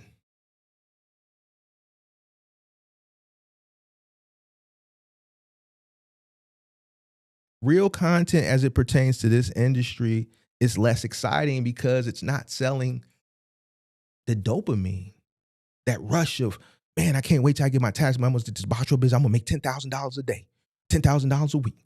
We're gonna run it up in a year. We're gonna be up. And I'm gonna take this little money, this tax money, and get this box truck, and I'm gonna go to Enterprise and rent this truck. I'm following this guy. And he's this how the women. I'm following this guy, and he's a good guy. And he's saying online on TikTok that I can get a box truck. I can go get a box truck and I can make $10,000 a week. That's $40,000 a month. And all I got to do is go to this load board. Look at all these loads on his screenshot on this load board. Or do you got these other women? Oh, I'm gonna go get me a box truck. I'm gonna go beat me 2 men. I'm gonna find me 2 men on Indeed, and I'm gonna put them in the box truck, and we gonna go do final mail. Now I found this guy. His name is Mark. I really don't. He is knowledgeable. He handsome too, but I don't like him. I don't like him because he's just so pessimistic. You know, won't he do it? God gonna do it. God gonna do it. He gonna do it. He said, I can't do it because I'm a woman and I can't live. But if I just find 2 good men on the Indeed, I'm gonna go on the Indeed and I'm gonna bat my eyes at the men's. I'm gonna bat my eyes at the men's, and they gonna get on that truck and they gonna work for me. They gonna work for me now. And we gonna make this money. I'm gonna pay them $120 a day. And we gonna make this money. And in 3 months, I'm gonna have 17 trucks. But I can't listen to Mark because there's too much negativity over there. He talking about scratch floors and low dock clearances and walls getting nicked, and I just can't hear that. I don't want to hear that because that's money coming out. That ain't money coming in. Because that ain't gonna happen with me. I'm gonna find me some good menses to carry this, and I'm gonna put my tight Lululemon on so they can see my butt, and they gonna want to come do all the work for me. Goofy as hell. They gonna end up on my show talking about all these claims, and then you know what I'm gonna tell you? Who trained them? Well, Mark, I didn't. How can I train them, Mark? I can't lift. I said, well, baby, I'm gonna be like, baby girl. That's why you fucked up in this jam right now, because you never trained them, and you couldn't train them because you trying to do something that you can't do. Well, Mark, that's sexist, man. Did Mark lie? Can you lift the refrigerator? No. Well, how can you effectively train them how to do it correctly? But you want to sit up here and have a conversation to me about claims. You believed in that DEI shit. I didn't believe in that shit. Nigga, I done lifted some shit that I'm like, God damn, what the fuck am I doing? So I know you can't do it. What are you talking about? God damn it. You're going to end up on 312-772-5483. We're going to have our way with you too. We're going to have some fun that day. Mm-hmm. Yeah, you won't get the dopamine hit over here. The dopamine, we ain't selling the dopamine. We ain't selling the dopamine over here, man. We selling real. We selling that real pack. We selling that real pack. Purple top. Yeah, that's what we selling over here. Indeed, indeed, indeed. Yes, indeed. We selling that purple top.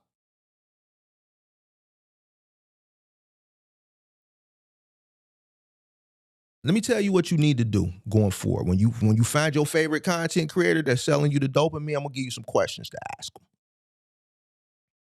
I'm gonna give you some questions to ask them. Man, hit the like button. I told you it wasn't gonna be popular over here. They don't want to hear the real. They don't want to hear the real.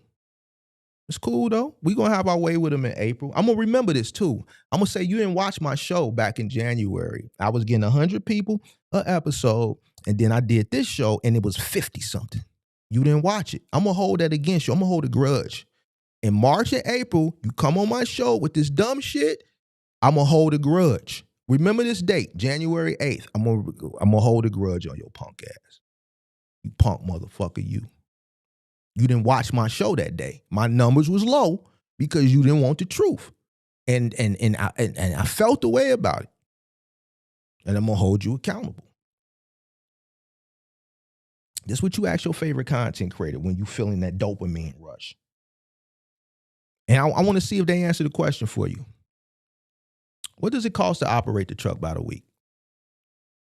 Not per load, not on a good week, but on an average week. And let me know if they answer it. And if they do answer it, tell me what the answer was. I want you to ask them what happens when the truck doesn't move.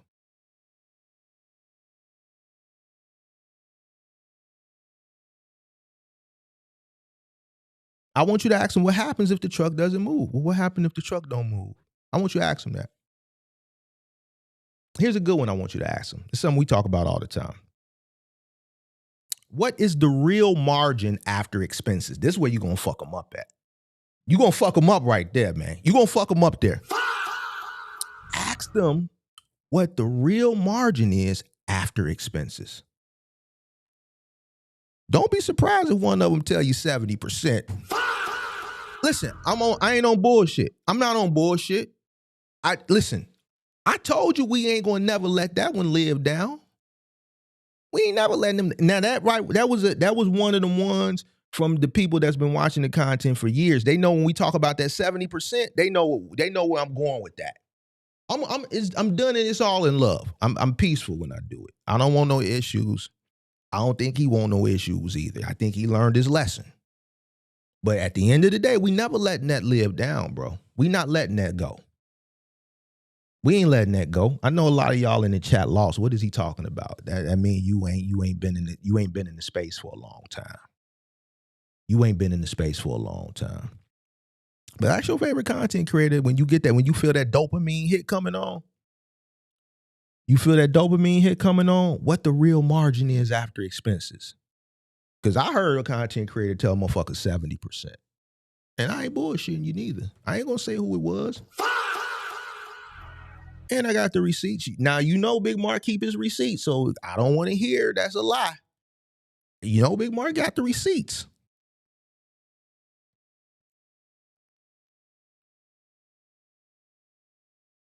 Revenue is meaningless without expenses, fuel, insurance, maintenance, tires, repairs, tolls, driver pay, downtime.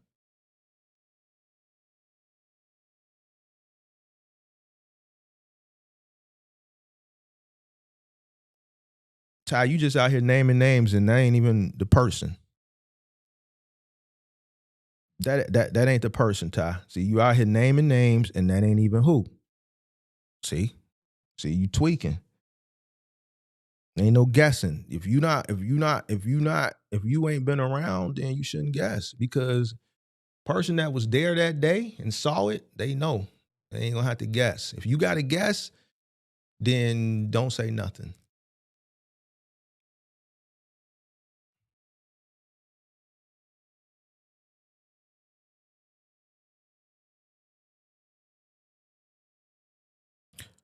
All right, man, here go one that hurt a lot of people's feelings. Now, this one that hurt a lot of your favorite people's feelings. And then, listen. I'm just being truthful, bro. You can't, listen, I'm going to give a disclaimer. I can't help my age, and I can't help my entry. I can't help the fact that you 20-something or 30-something and Big Mark finna be 46. And I'm older than you, which means I'm more experienced than you, and my entry was way before yours. Nigga, when I was doing this shit, nigga, you was in grammar school somewhere for all them young niggas. Young niggas, you know, they get in their feelings, man, but you know, it is what it is. Now for these old niggas, nigga, shit, what the fuck you been doing the last 20 years of your life? Don't get mad at Big Mark, because at 30, I said, man, fuck it. I'll be looking at you like, nigga, what the fuck you been doing the last 20, 25 years? Shit. You better leave me the fuck alone. I hurt your motherfucking feelings. Now that we got that disclaimer out the way. Now that was entertainment. If you feel a certain type of way, then, you know, I'm nobody's in mind. That's the entertainment. Sometimes you gotta be just transparent, because a lot of people take shit, emotional shit. That's that emotional shit. Mark ain't got nobody in mind.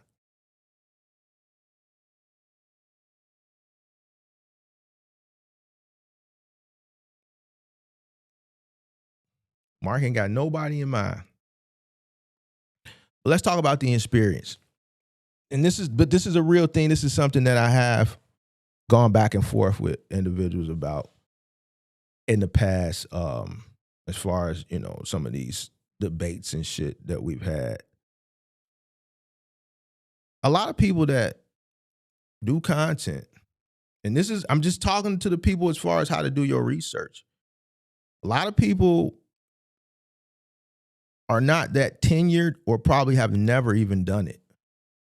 So that's something that you have to, when you are assessing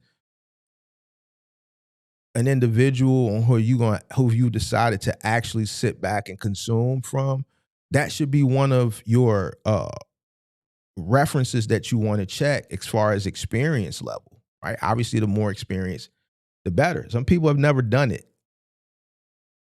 Some people are still fairly new.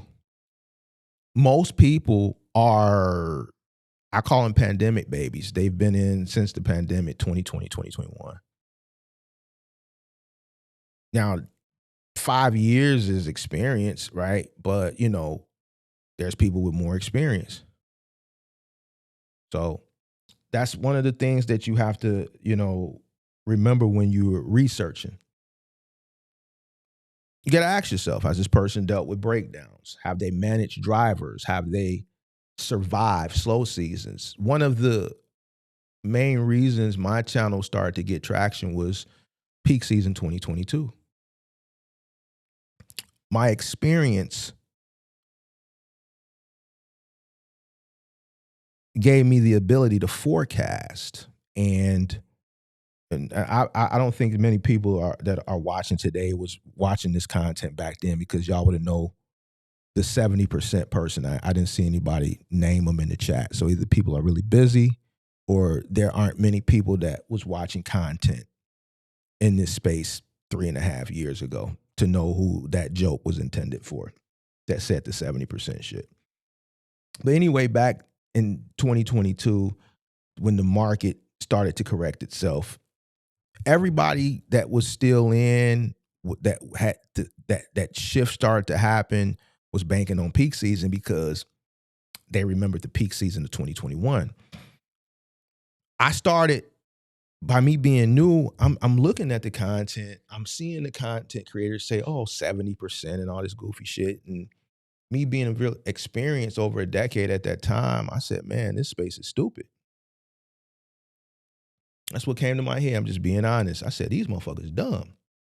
The creators and the goddamn it watchers, because I seen a lot of gems in the chat when motherfuckers was up here talking about some shit that, to me, who had been in the industry at that point 12 years, didn't make sense. It was just motherfuckers talking like, bro, you're not going to see a repeat of 2021. The market has shifted. That was a bubble. It has burst. There's an oversupply of freight already here. I knew exactly where to go look to determine if there was going to be a boom in transportation based on my experience.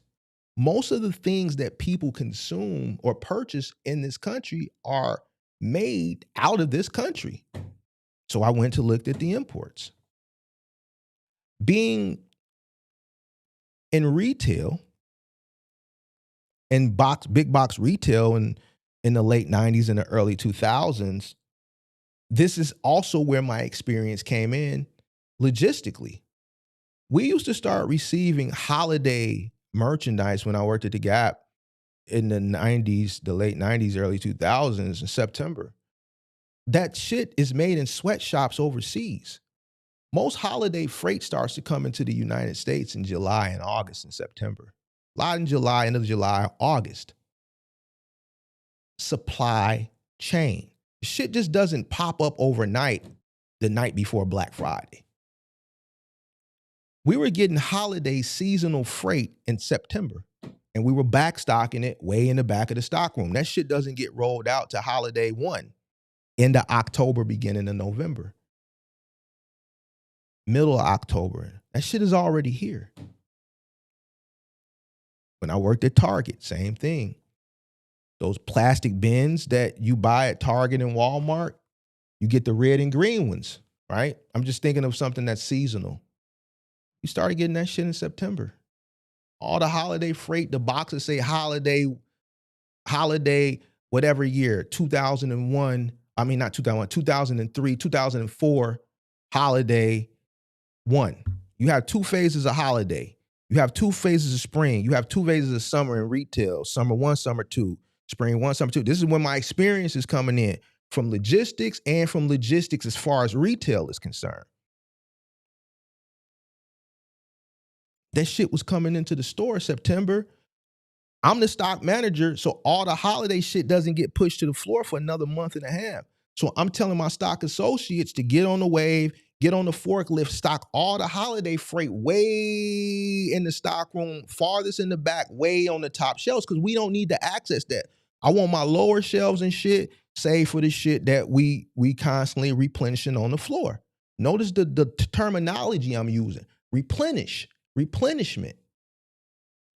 A person who's searching for to consume content, you have to look at the verbiage that a person uses. A person who has experience, they're going to use terminology. They're going to use terminology from the industry terminology. So being a manager, we ain't finna push this shit to the floor for another month and a half. Stock this shit on the top shelf way in the back. Why? Because what do we sell the most of? Paper towels, toilet paper, shit like that. I want to save my shelves for things that we're constantly replenishing. So me coming into this space, being new in this space in 2022, and I'm listening to these content creators, and I'm looking at these comments, I say these people stupid. What peak season they gonna see when all the freight is here? You go to a Walmart, it's 50 fucking containers in the back of the store. They've already said, yo, we can't even sell the shit that we got. I go do the research and look at the import for July, August, nothing. It's a decline. So there's not gonna be a peak in transportation to make the type of money that you made because there's nothing to move because it's already here. So I started doing content on there's going to be no peak season. Why? Because I needed to do something to get my name out there. And then I saw a lot of hate. I ain't going to say no names. Even from viewers that were cross-referencing the information that I was putting out with who they deemed credible at the time. There was one individual at that particular time in the space, still around, that people went to, they deemed credible. I'm that individual now. That individual had only a year of experience. And I remember him laughing at Big Mark. He made fun of Big Mark. He sure did. Yes, he did. One, at that particular time, I was new, and I get it. You know, there was a lot of people in the space that were grifters. So nobody really could decipher who was real versus who was not. Obviously, I hadn't put out enough content at that particular time to showcase my full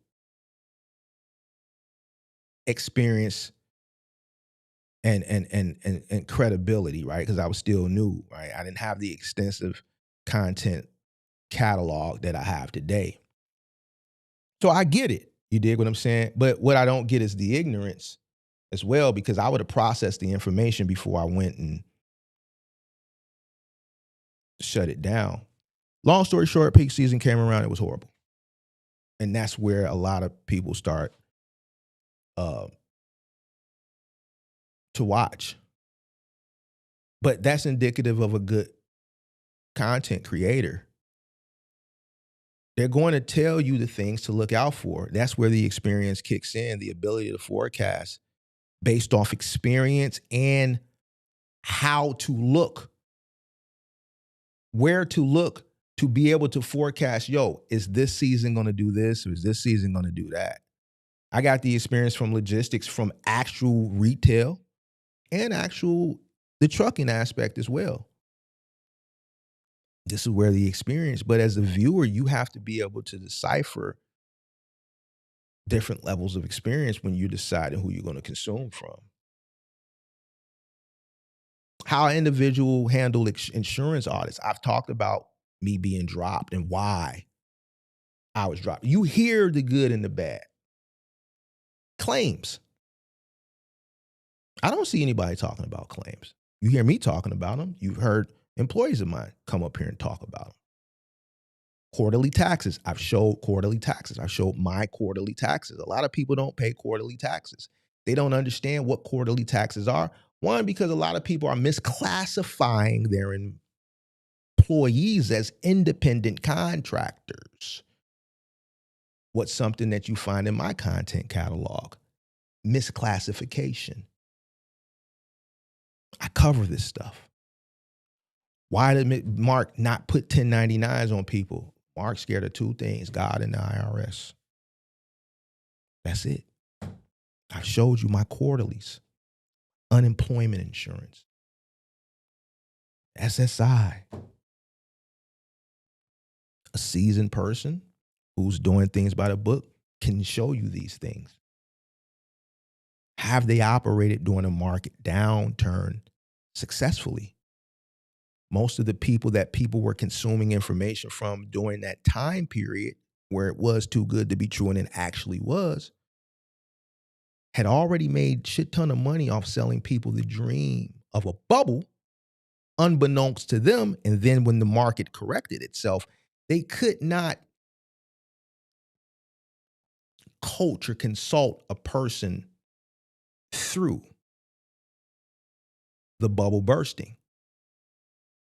If they were experienced and knowledgeable, they would have been putting out content in the bubble, telling people that this is a bubble. If you go through my content catalog back then, you saw me doing content about this is a bubble and it's going to burst. And look at the comments. Hate. This is trucking. It ain't never going to do this. This is that. It ain't going to never do this, that, it. They had a lot of bad things to say about me. Here we are.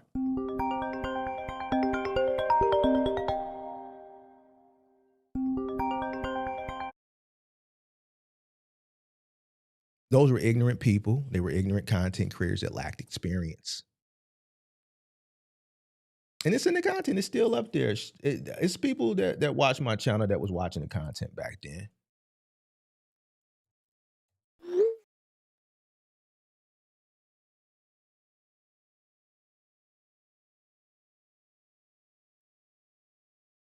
Instead of the people consuming the information and doing the research to see if it made sense, they automatically judged it because it didn't align with the hope and the dopamine, and they classified it as hate. And this is a 850, all the selling points to push you into a certain direction to buy something. Oh, this is $850 billion a year industry. It ain't never finna be this. It ain't never gonna do that.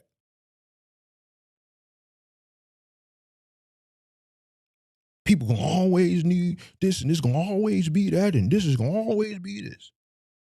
When I was telling people that the bubble was bursting, I did that content then. Fell on deaf ears, and a lot of people had a lot of bad things to say about Big Mark. And it's still there. I use it as reference points to show the progression that I've been saying the same thing since the beginning.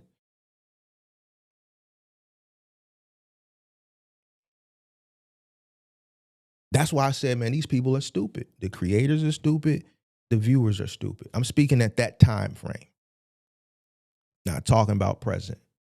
But even still to this day, you know, you got a lot of people that just don't have common sense. One of the things that people come to me is to solve their problems, because I've operated in different markets. I like downturns because it presents the best opportunity.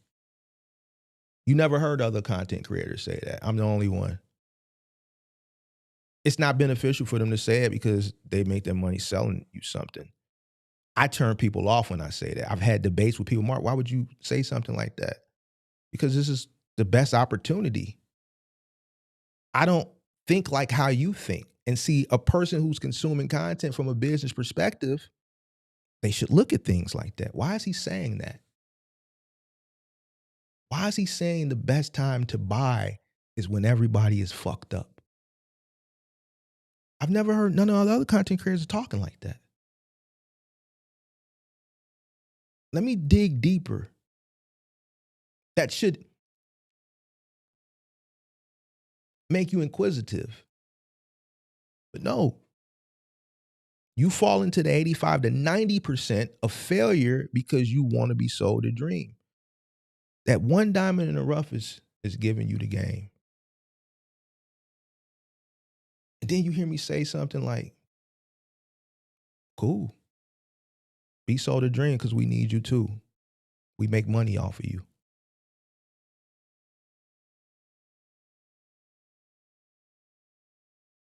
To me, that would be intriguing. I would want to go do research on what that individual is like. What is he talking about? No, people want to be sold a dream. The reason why I can listen to people's problems, and the reason why I've become the person of where people come to validate what other people are saying, is because I've proven it. They've seen people come up on these shows, and the people that listen, I've turned their businesses around.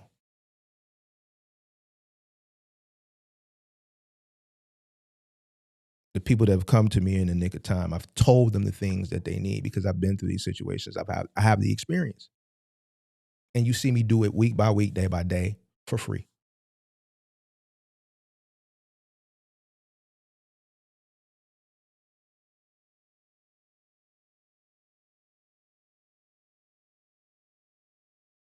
The people who don't want the truth, they get upset by it.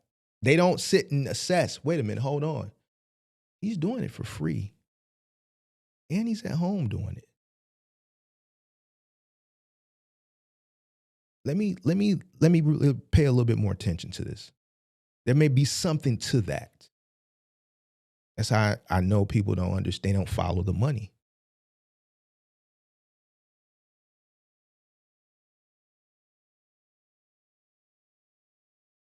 They follow what sounds good. They don't follow the money. If somebody's entire experience and their highlight is a hot market, you are not going to get the information you need about how a business performs under pressure. That's the information that I want. Any business I go, I want to know more of the low light. I don't really give a fuck about the highlights. It's good, it's good. If it ain't broke, don't fix it. Why do I want to know about the good shit? I want to know about the bad shit so I can figure out a way of how to prevent it, or if it does arise, how to maneuver through it with knowledge, pre-existing knowledge based on consuming it from somebody that's experienced. I don't want to have to suffer through it and then figure it out. Shout out to J. Cole.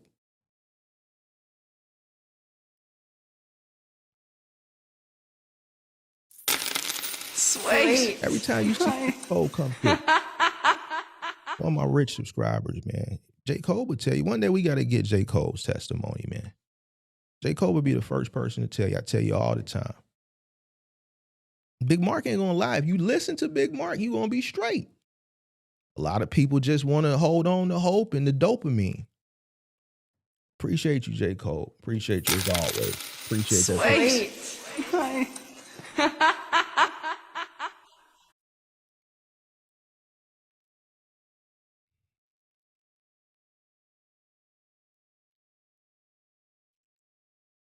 That's why a lot of motherfuckers fell victim in 2022 and 2023. They favorite people couldn't coach them out of that issue. I think J. Cole was in OTR trucking during that time period, and then he found me in one video. He'll tell you. One video. That's it. I laid it all out, numbers and everything. That's it. And I never did that video again. And I purposely don't re-up. Well, it's there, but I don't like highlight it, or I don't never tell you the video, because I want you to do the research. A part of good coaching, if I'm telling you have to do the research, you have to find those buried gems. If I dig up the gem and I showcase it, it no longer becomes a gem anymore. It becomes mainstream. I want to reward the people that do the research. I'm not interested in mainstream. I like to be the villain. And I understand that we need people to fail. A lot of people don't like when Big Mark say that. But people failing is,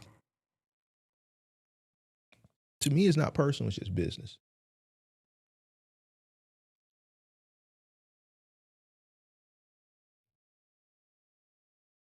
If you decide that you don't want to go above and beyond to ensure you get a return on your investment, that's on you. And it's a place for you.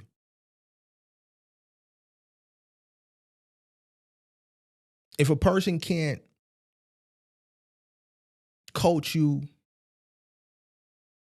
consult you in a situation where you're in a market that's on a downturn or your business is under pressure, then that says a lot. I'm the only one that does it. Only one that does it, literally. Wonder why.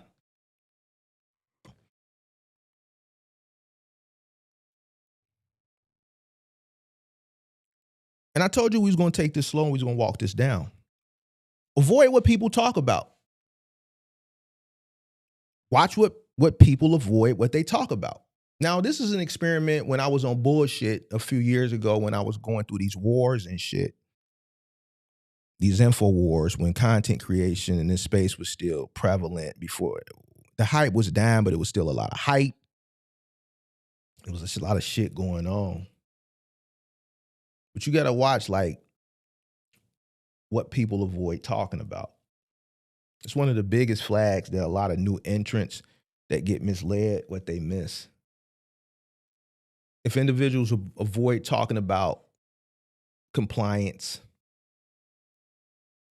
insurance costs, DOT inspections, authority issues, claims, and here, those are the basic ones, right? Which you don't see people really avoiding talking about, but here goes the ones that really matter. Cash reserves. taxes, market saturations, rate drops, driver turnovers, claims, cost per mile, operating cost, risk assessment, all the things that we talk about over here, something to watch out for. Why does Mark go live all the time and then drop the link when challenged and put the phone number and dare people to come up? I never seen that before. I've seen people block people when challenged. I see people not turn their comments on. But this guy, he takes on everybody. All it takes is one person to call up. I'm giving you the game. They ain't gonna like this. Now, I'm telling you, they ain't gonna like this. You know why people don't make themselves accessible like Big Mark? Because it's people in the space. Like I said, a person who knows they're not tenured, and I've seen this happen to a content creator. That's where they got fucked up with that 70%. And I ain't gonna name the content creator because they still create content. And he got fucked up with that 70%. And after that, after I made fun of him, because he was playing with me and I had to J down on him, he don't fuck with Big Mark no more. But this is where they get fucked up at, because during that time period, there was no Mark in the space. Everybody's experience level was at the same. So now that there's a person in the space that people have deemed, yeah, he do know he credible, and I'll go there with you if you play with me. You can't open yourself up to accessibility like that for a Q&A, because people know their experience level, and it might be that one motherfucker who might be on bullshit purposely, or just more experience and purposely looking to stomp you, or really just not looking to stomp you, just got a question that you can't answer. And you're going to see that person avoid it, or they're going to be stuck. So they just choose not to do it. Person that's experienced, that's credible, that's giving information, should be open to having any conversation.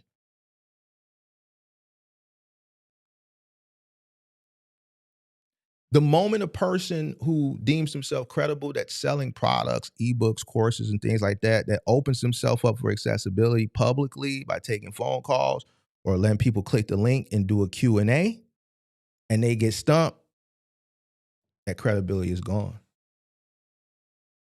And that's why you don't see it.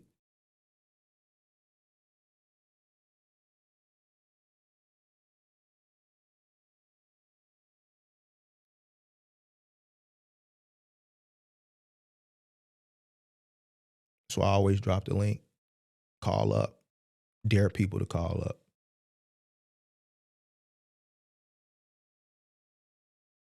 When I first started doing that, that set the tone in the space, at least over here on YouTube. It set the tone. That accountability has finally entered the chat. It didn't exist prior. There's a person now who can validate real from bullshit. It didn't exist before.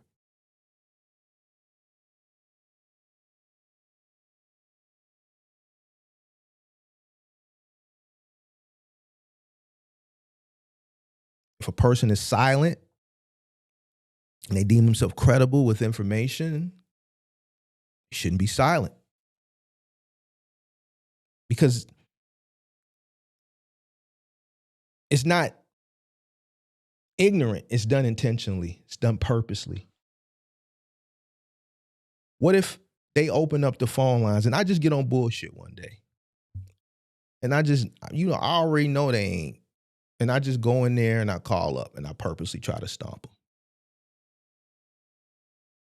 Based on the content that they're producing. Credibility is out the window. So don't give access. The moment you give access and you get stomped because you lack experience off the information that you're pushing, it's a wrap.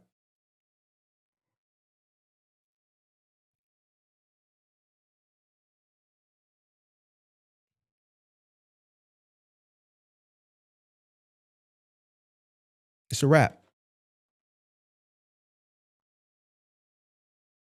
Who you should trust? People that repeat themselves. Why?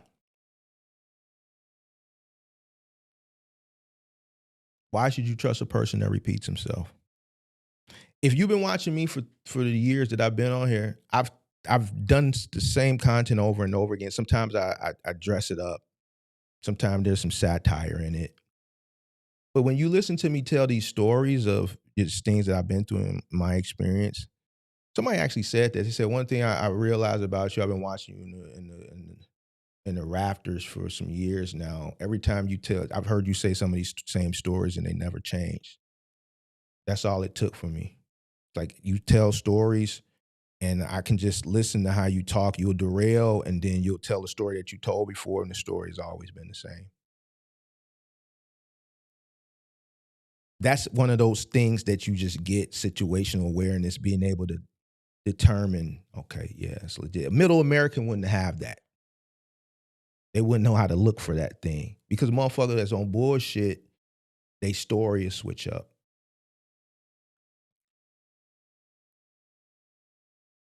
Boring fundamentals like cost per mile,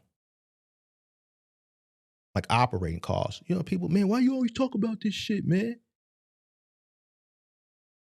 Because this is fundamentals of being successful. Just because you don't want the basic or the fundamentals and the boring shit, go find the fluff. I don't do fluff. A good content creator is a person who doesn't promise speed. I tell you all the time, this shit ain't overnight. It's like I was telling that 28-year-old who thought he was going to run up that bag real quick. And I said, no, you're not. You got to get on the truck first. So I got to get on the truck. Yeah. Fuck you talking about? Shit don't happen overnight. The person that doesn't flex constantly. The flex is, you know how I know people that just don't know real success or real money? Because they say stupid shit.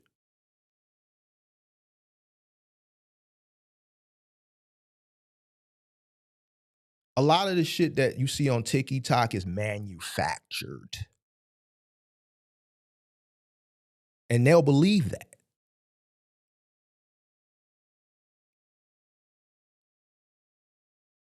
That lets me know an individual is just green.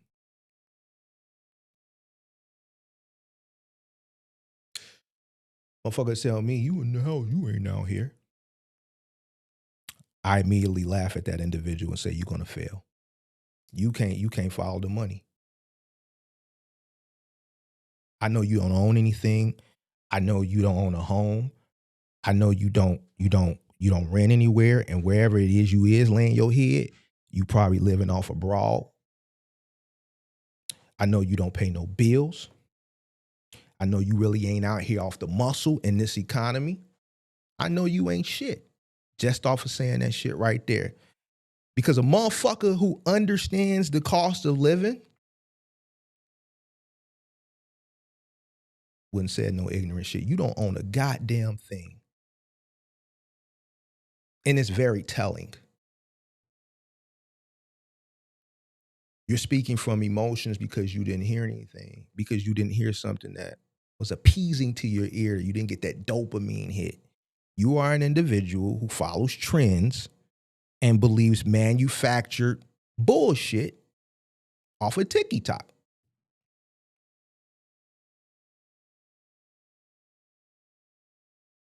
It's easy to go rent a truck, rent an Airbnb, and a car, and sell you the idea of riches from a box truck. And then when you come over here, I say it's not likely. You're not going to get all of that. You're not going to get a penthouse, a Urus, a Mary, Chrome Hearts, Louis V skaters with one box truck. My integrity, I wouldn't even do that to you. If I say, I could tap into a bigger audience if I do this. I know that the majority of audience that sees the Louis V, the Chrome Hearts, the Penthouse, the Urus, and the box truck, they're going to automatically look at the box truck and say, one box truck equals this. And I know it's not true. It's marketing. It's not, I don't look at it as a lie. I look at it as marketing. You're a consumer.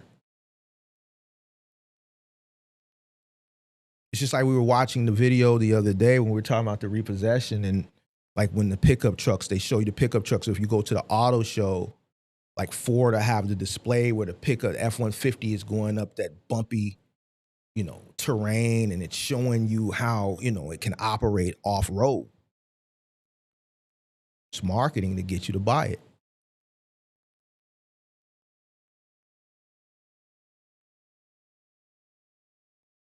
But then I'll say something that you don't like to hear, and you say, well, man, I don't want to listen to you because you're not out here. You're in the house.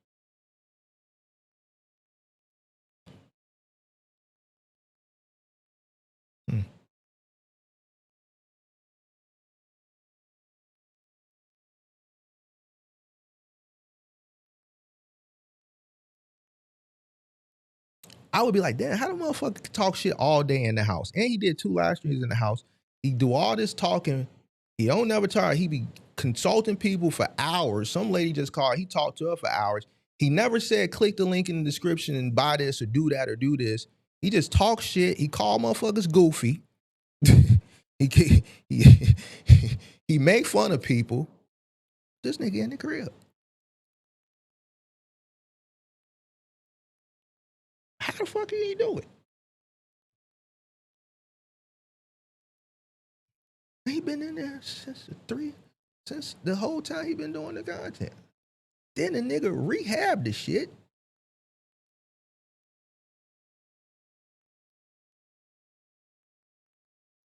What the fuck is this nigga got going on?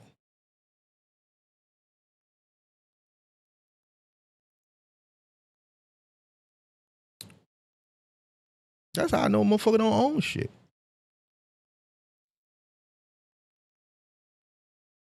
You don't own a goddamn thing. Piece of shit. Shout out to Jonathan, I'm sorry. Another one of my rich subscribers. Appreciate that. Sweet. You're right. You're not out here, but you taught individuals hard, and we are dominating our markets. You did the same during your time. And now you're paying for it. Salute, Mark. Appreciate you, man. Appreciate all my rich subscribers, man, that ran up a bad these last 3 years or so, man.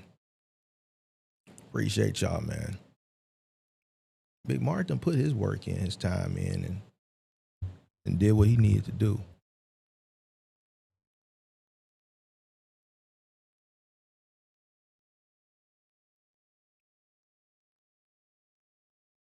We giving you the game on how to decipher, how to do research and decipher the fluff from the real shit. Appreciate that super chat, John.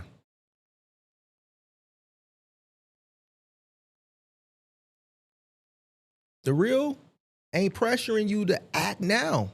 Big Mark tell people all the time, yo, even though I do this box truck content, don't mean I'm gonna, based on your situation, tell you box trucking is the right thing. I tell people, stay at your job. A person who is incentivized for you to come in is gonna tell you to hit the link. They ain't gonna never tell you to stay at your job. How many times y'all seen people come up, they'll tell me their story, stay at your job. They be like, damn, you do box truck content. This ain't for you, big dog. It's too much of a risk. You ain't got enough money. You're better off at your job. How much money you think you're gonna get in the box truck? Bro, stay at your job. You better off there. And with what they paying you plus your benefits package, you coming out better at your job. A real person ain't gonna just give it to you. I've seen people come up and tell people they story and they still so they didn't give a fuck about the risk tolerance of they plight or the fact that this motherfucker said they got 2-3 kids and they down and this they last. I've seen motherfucker tell motherfucker this is they last and they still Yeah, sold him the idea. I would have never told that motherfucker that. Never.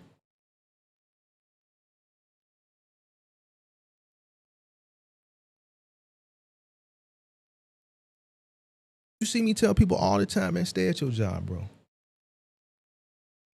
That's encouraging patience. That's getting a person to use their critical thinking skills to assess their situation to see if they can tolerate the risk.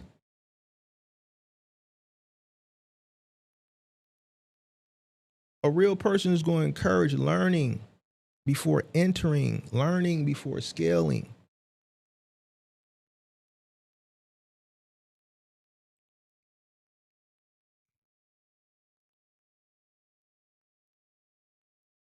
Fast money content that you watch as it pertains to this creates fast losses. Now, mind you, I said something earlier, and I'm walking this down. We taking it slow. About 20 minutes ago, I gave you a time frame: January, February, March, April. Based on the experience of what I've seen over the course of the last 4 years that I've been doing content. Because it's cyclical. It's cyclical. Research now. Next month is going to be the people that's already in that's scrambling for tax information. March and April is the scramble because the tax motherfuckers that got the money in January then jumped into the water and they can't swim. They thought it was sweet, but now they out here on the real. So the research that they should have did in January, they digging deep now. That's how they find Big Mark, and then I hold them accountable.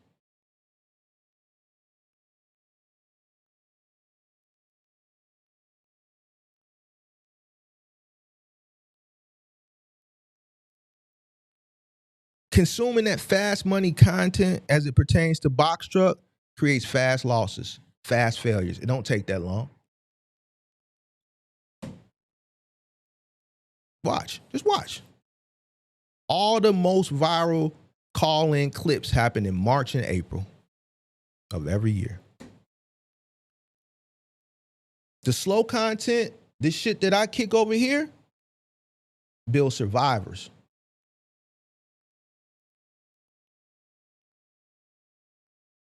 Which is phase 2 of the 5 stages to business growth. You can't get to the money first. You got to survive first. First is survival. It's 5 stages to business growth. Now, this is something I learned in school.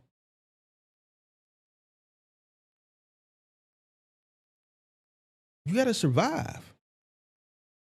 I teach survival. In business and in the real world. Over here, you get business and real world. I tell you, goofy. Why you listen to Buddy Ass? Buddy Ass tweaking with you. He finna take advantage of you. You goofy, but it's okay. You're not goofy no more because you found Big Mark. Stop doing that. Don't let Buddy taking advantage of you. He don't mean you no good. You see that over here, and then you also see me give you the information from a survival perspective as it pertains to the business. Because I understand a lot of y'all middle Americans. I get that. I had to come to the realization that there's a lot of y'all middle Americans. Y'all don't really know. I get it. I understand.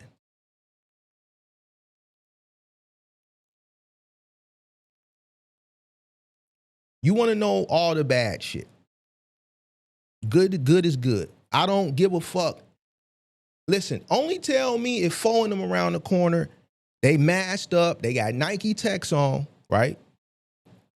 And it's 8 of them, and there's one out there with dumbass Draco, and it's another one with a big ass AR. Only tell me that. If it's lilies and palm trees around the corner, just chuck the dukes at me and tell me, man, good morning and have a nice day. Only tell me where the threat. That's the only thing I'm concerned about. You don't need to tell me it's palm trees around the corner. Goofy motherfucker. That's how I know you a middle American. You only want to hear the good shit. Don't tell me it's palm trees around the corner. I don't give a fuck. That's cool. Just hit me with the deuce, tell me good morning, and let me go on in around the corner. Only warn me with 4 of them around the corner. Man, all I got is my 40 on me today. You mean tell me it's 8 motherfuckers, they all packing, and one of them got a Draco? and another motherfucker got an AR, I only got the 40 on me today, man. So appreciate you. I'm gonna turn my black ass around and go the other way. That's the information I want to know. That's survival shit, bro.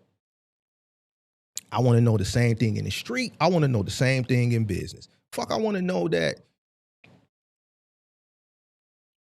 if I go to work every day and I don't fucking break nothing and I understand my cost per mile and this, that, and things that I should know anyway, I'm going to be successful.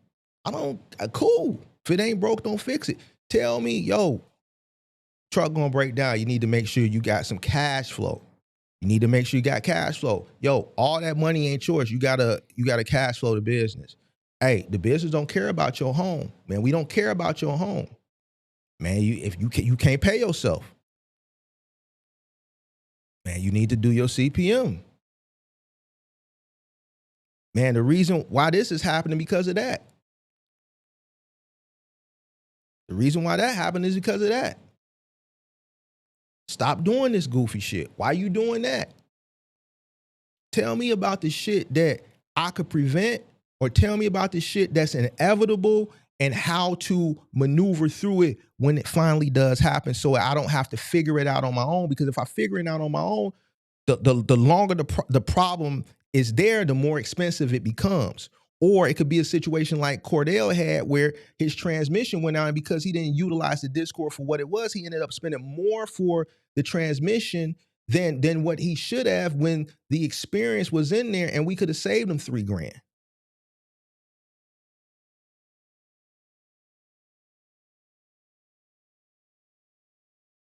Man, I talked to Mark, man. Mark said, go here and get the transmission instead of going there, or handle it this way. This is where the experience comes at. This is the thing. So, man, I remember talking to Mark about this situation. So now I know how to go about it the correct way. And because of the negative situation that's inevitable, I went that way instead of that way. And I was able to save $3,000, and I was able to correct the problem instantaneously without having to do research, because we already had the conversation. In his situation, he went that way. And then when he came into the Discord afterwards, everybody that was experienced said, you should have went that way. It's just like a situation that I'm having with somebody in the Discord now that just continues, wants to go the wrong way, even though a lot of the things have already been forecast that are going to happen. And it was some situation that happened. I told him and I warned him about last week, and it happened the very next day.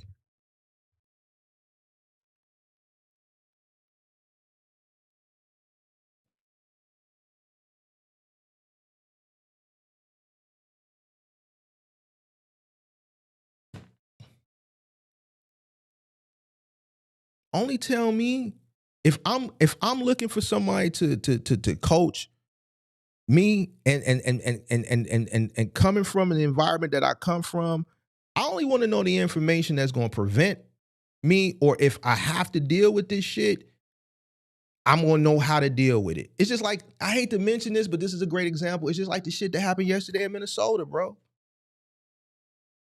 Motherfucking police hopping out the car at me, bro. Guns drawn, get the fuck out the car. Coming from where I come from, I know they own that. This all I'm doing at that point, because I come from that environment, so I know how to survive in that situation. Rest in peace to that lady. But because I come from where I come from, I'm able to decipher when the police ain't on bullshit. They always on bullshit, but the level of bullshit they on. The moment they get out the car, the fuck out. Hey man, you got your license, man? It's in my back pocket, pimp. Can I get my license? Yeah, go ahead and get it. I'm gonna take my right hand and I'm gonna reach. It's in my right back pocket. I come from that environment. I would never did no stuff. And all respect. Motherfuckers who don't come from certain environments, they don't know how to act in certain situations. I come from survival. I apply the same thing in business. I don't tell me about the shit that's gonna fuck me up.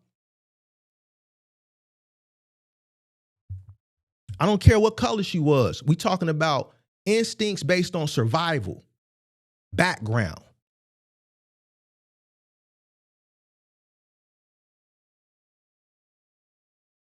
I don't give a fuck what color she was.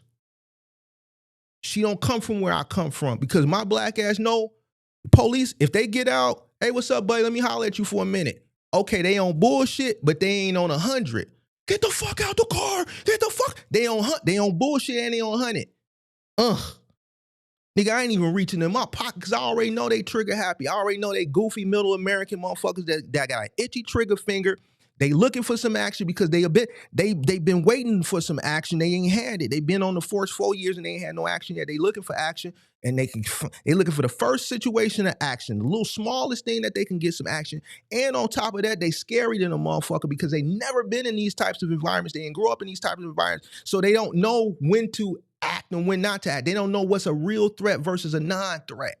They scary than a motherfucker too.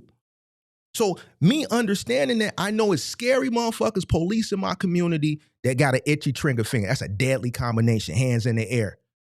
I don't want no smoke, man. My license in my wallet, pimp. At the end of the day, I want to go home, bro. I don't want my people having to sue the city over some dumb shit that I could have prevented. Hands in the air. Hands in the air.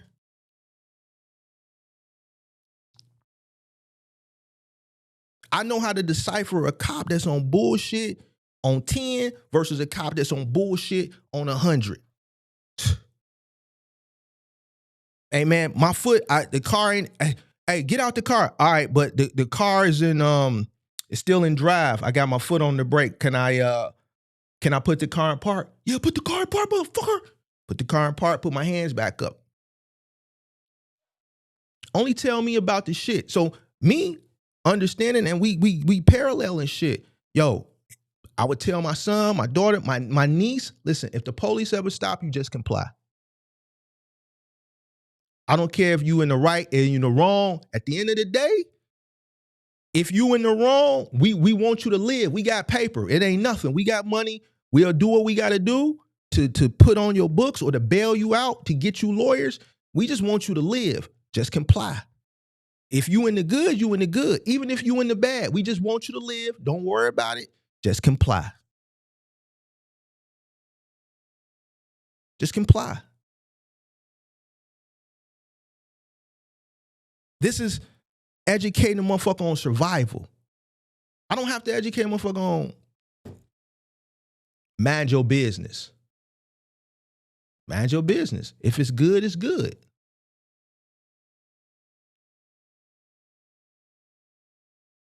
It's not, it's good, it's good. If it's not broke, don't fix it. Why I want to know about the good shit? Hey, I want to talk to you about, just walking to the bus stop and nothing happens to you. So you're going to walk to the bus stop. You just walk to the bus stop and ain't nothing going to happen. And then you're going to wait on the bus. And then you're going to get on the bus and you're going to sit on the bus. And then nothing's going to happen to you. And you're going to go to the work or go to the school and nothing's going to happen to you. And then when it's time to come back home, get on the bus, nothing going to happen to you. And just nothing's going to happen to you because it's just good and it's good. And I just want to train you on good, nothing going to happen to you. Like nobody does that shit.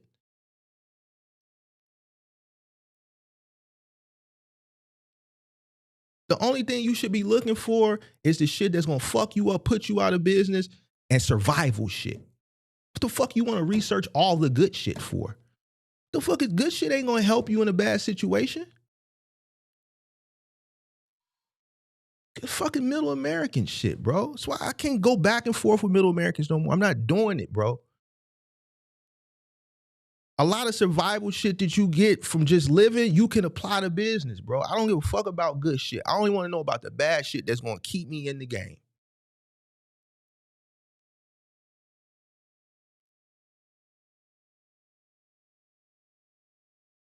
Cash reserves. What else do we talk about? Backup plans. You only get it over here.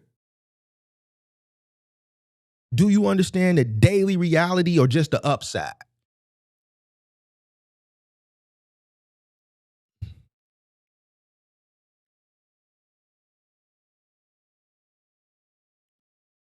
You got to be able to separate entertainment from education, revenue from profit, confidence from competence.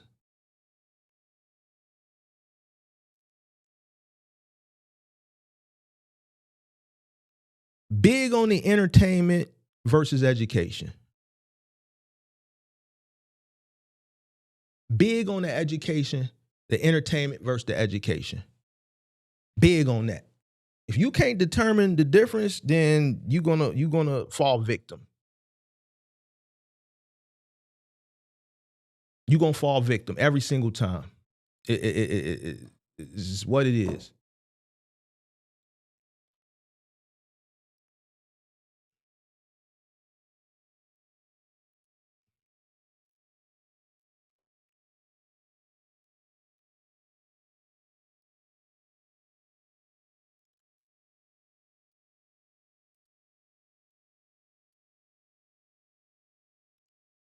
Doors of the church is open.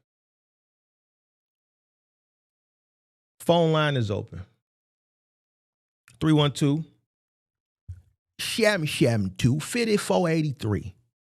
312 2 5483. The doors is open. The doors is open.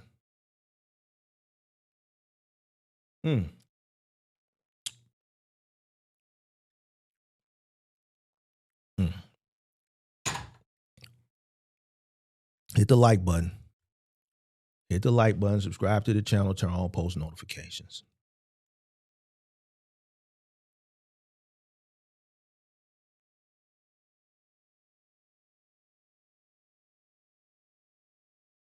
Hit the like button. I'm done. That was my lecture. I broke it down. But at the end of the day, we're gonna see some goofy middle American content. I mean, action in the course of the next 60 days, 45 to 60 days. I love a good middle American. They make great content. Middle Americans is the best content. They got no survival. They deal with emotions. Everything is fucking emotional.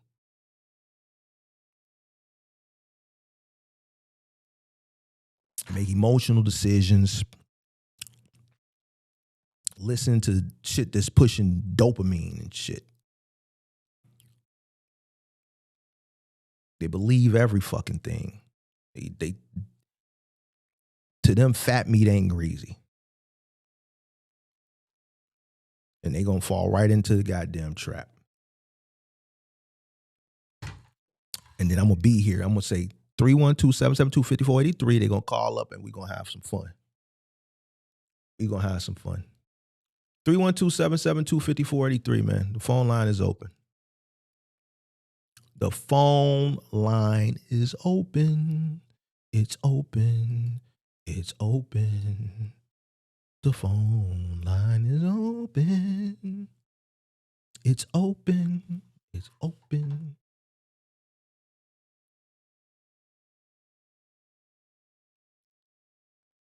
What about the rights type? What are you talking about?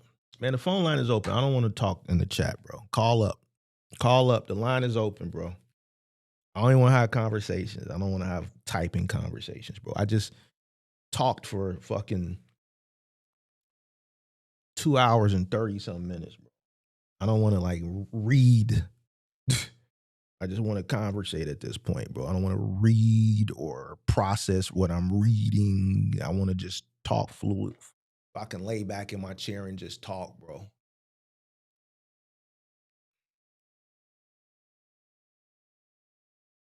Doors of the church is open. Right. I knew it was your phone. You the other day you made it seem like it was your oh, I'm stuffy. And then as soon as you got on the thing, I'm like, dude, that's not you. That's your phone. That's your phone, big dog, man. You gotta get you a phone, pimp. You gotta get you a phone, man. Get you a phone, man. Go ahead and get you a phone, man. Get you a new phone. You need a new phone, don't you? Ain't the phone one of your main how you make your money? Ain't your phone the main way, the main resource tool for you? That's the main resource, the phone and the whip. You need the phone to make your money. You a gigger. You said it's a new phone? Well, you need to take it back. Take it back. Why you ain't took it back? You must have bought it from one of them gas stations or something. You bought the phone from the gas station that's in the package, the little plastic package, and they just take it off the thing, and you got to cut it open with the scissors. And he buying throwaway phones from the 2000s that the dope boys used to use, the track phones. He buying track phones at the gas station. That's crazy, boy. You tweaking. You still buying track phones, boy? Phones ain't hard to come by now. Just go ahead and get on a payment plan, man. Get you an iPhone 17, man. Pay $40 a month. Or $50 a month, whatever it is. Get you an iPhone, pimp.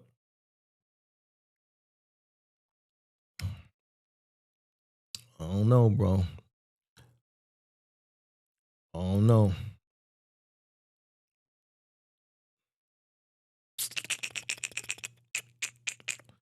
All right, line is open, man. I'm going to have to put the timer on, man. I'm going to have to put the timer on, bro. Phone line is open, man. Do. That lady was white, though, and most likely a Karen. Even Car. Let's see. Do.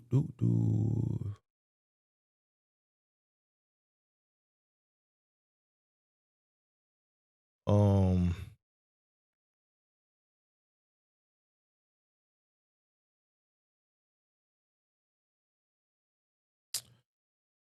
312-772-5483.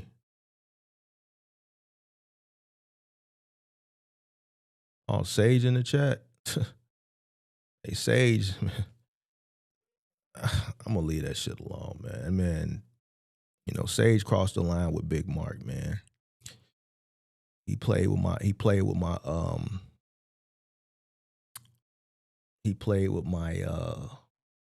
my likeness, man. And to me, that's a declaration. That's a declaration. Yeah, man, that's a declaration, man. Because I don't do that to people, but I ain't going to play with Big Mark likeness, man. Yeah, I'm sure it did. Data is the currency of the rich. Data.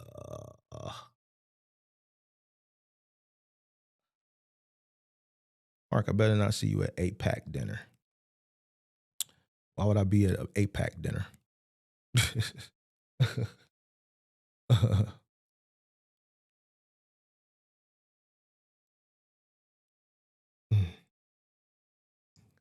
Why would I be at an 8-pack dinner? I'm very quiet, cerebral, and they don't make hard decisions. They research things, and they deliver movements that are going to cost them money and make them money. Exactly. I see markets in every industry, not just trucking content with it itself as business model, as a hustle. They want to be seen. They don't want to be rich. I agree. A lot of these trucking content creators treat y'all like OnlyFans customers, charge you $500 an hour to FaceTime with them to break down cost per mile. But the thing that I come to realize from just talking to people is they don't even give them cost per mile. Like when I talk to people, when they come to me disgruntled, look, and here's the thing, they only come disgruntled, not initially when they invest into whoever. It always happens, 30, 45, 60 days down the line when their business is failing, they're down to their last and money isn't coming in and it's only going out. So then that's when they start to do the extensive research, right? Because that's all they can do at this point. It's like now the survival instincts kick in when they should have been kicked in initially. And then that's when they find me, and then they find a video like this where I'm giving them the information on how to determine what's good versus what's fluff. And then, like, I've had people offer me money, bro, to retaliate and be the voice of them to go after people that they feel like took advantage of. I've had people on Everything I Love offer me money. Now, there's this one guy, not last year, the year before last now, it's 2026. In 2024, who, he's doing well now. He got a job, but his experience of coming into the box truck business, he was misled by a specific content creator. And he was offering me a nice chunk of change to really go at it because he don't have a voice. He don't do content. He don't have a voice. He exhausted all of his what he could do to like he was out for like he was out for revenge, and he was vengeful. Like he was on some, and he was like, man, please, can I pay you? I'll pay you. I just need you to do this and do that. You got the platform, and I know you the only person that I know can go toe to toe. And I just was like, bro, I'm not getting involved in that, bro. This shit it's messy. I'm like, at this point, bro, you doing good. The box truck thing didn't work, but you was able to bounce back. Just let that shit go. But like, like I've been offered money and all type of shit, bro. Just don't do it, bro. I think people need to learn lessons from their mistakes. If you invest into a creator to coach you or mentor you, that's when you itemize that, right? For let's say tax purposes, it's going to be under consulting. As a business person, if you hire a consulting agency, it's your job to do the research on the consulting agency that you hire to ensure that you're hiring the best consulting agency to get you the results that you're looking for. So at the end of the day, you hired the consulting agency. If you didn't do good enough research to ensure you're going to get results when there's other consulting agencies out there, the only person you have to fault is yourself. A creator that sells mentorship is a consultant. That's it. That's how it's going to be itemized in your statement, right? And it's how it's going to be itemized in your taxes as a write-off. If I'm going to hire a consulting firm to consult me, I'm going to do extensive research on all the consulting firms. I'm going to use the process of elimination, and I'm going to make sure I hire the best one to get that's going to be able to give me the results I'm looking for. I'm going to check references. I'm going to look at reviews.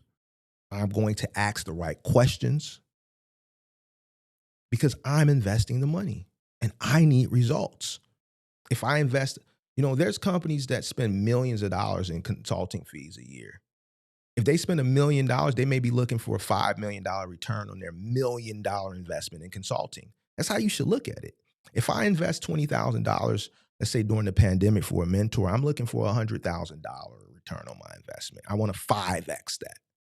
This is how a business person would look at it, but people don't look at it. They invest because they like people, a person sounds good, and they feel like this $20,000 investment is going to hand them something. And that's the wrong way to look at it. Consulting, a person that you invest in for a consulting, you should be looking for, that's an investment. You should be looking for a return on it. That's how a business person would look at it. But we understand a lot of these motherfuckers ain't business people.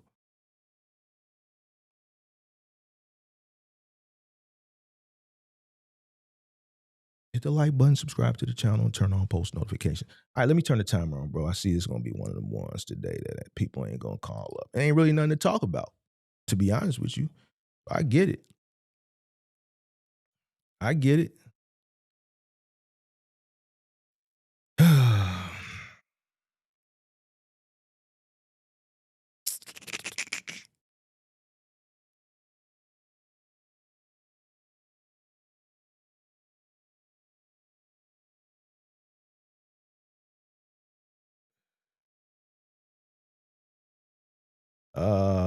Let's see.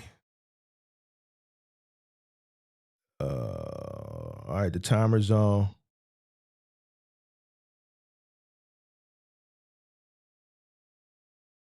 I'm just going through these comments.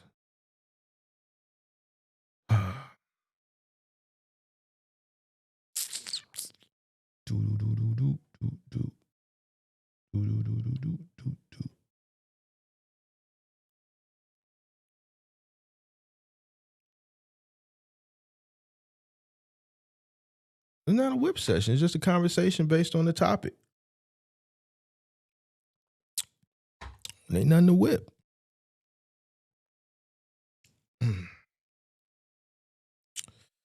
Oh man, bro. Got 3.5 minutes. Anybody want to call up? Is the line open? Yeah, it's open. Yeah, Sirski.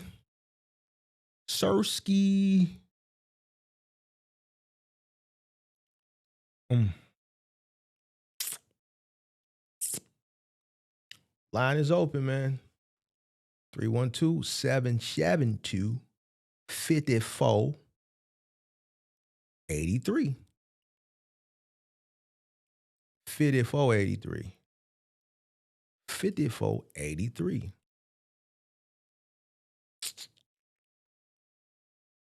Oh.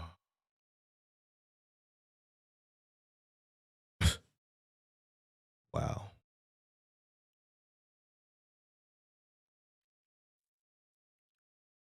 Mm. Mm-mm, mm-mm, mm-mm. Nobody? Oh man. Ugh. Got what, 2 minutes left? Excuse me. Excuse me. Mm-mm. Hit the like button. Subscribe to the channel, turn on post notifications. 312-772-5483. Call in. You want to talk? Man, it's 50 degrees outside today. Damn. 50 degrees in January. Strange. Strange. Said the truth keeps them quiet. Shit get rough, boy. Get scary season. Scary season around here. I know. They ain't want to hear that shit today. That shit it's get ugly, man. People only want to hear good shit, bro. People only want to hear the fluff, the shit that is just gonna keep them lost out here. I don't know. People, have a hard time consuming just real shit. Yeah.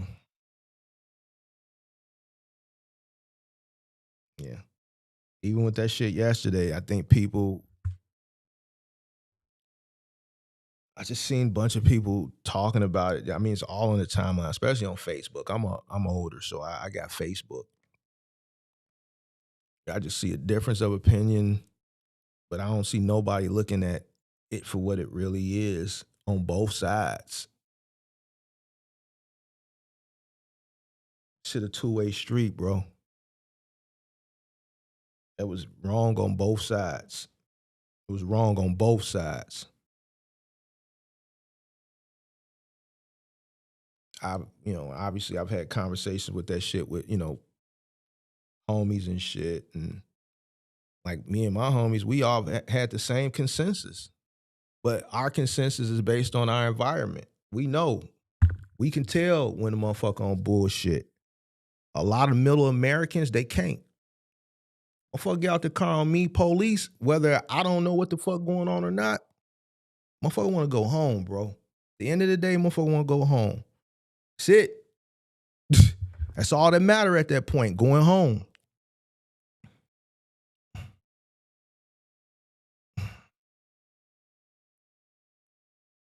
I ain't got time to be arguing about who was right, who was wrong. To me, it was wrong on both sides. But at the end of the day,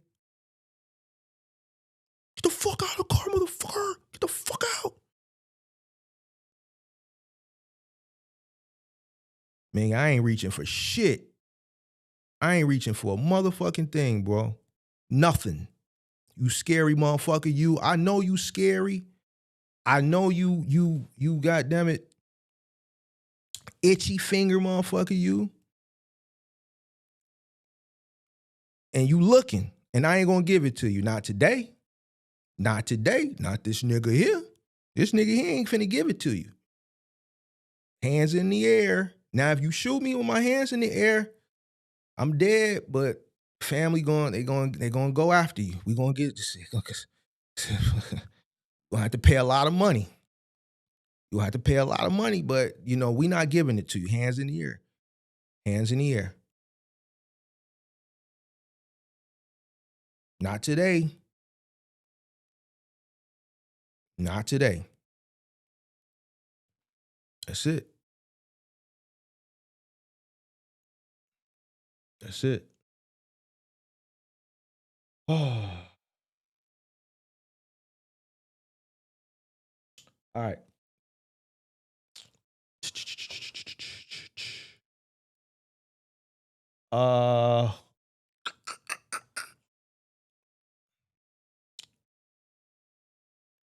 Any barbershops? I don't know. I don't live down there.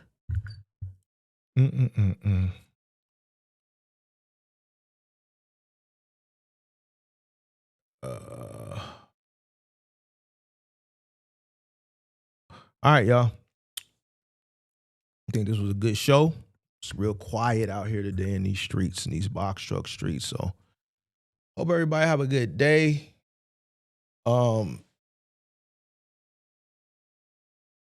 What's today? Thursday? Hope everybody have a good day. I feel get ready for the gym. It's arm day today. Arm day. Them biceps and the triceps. Biceps, triceps.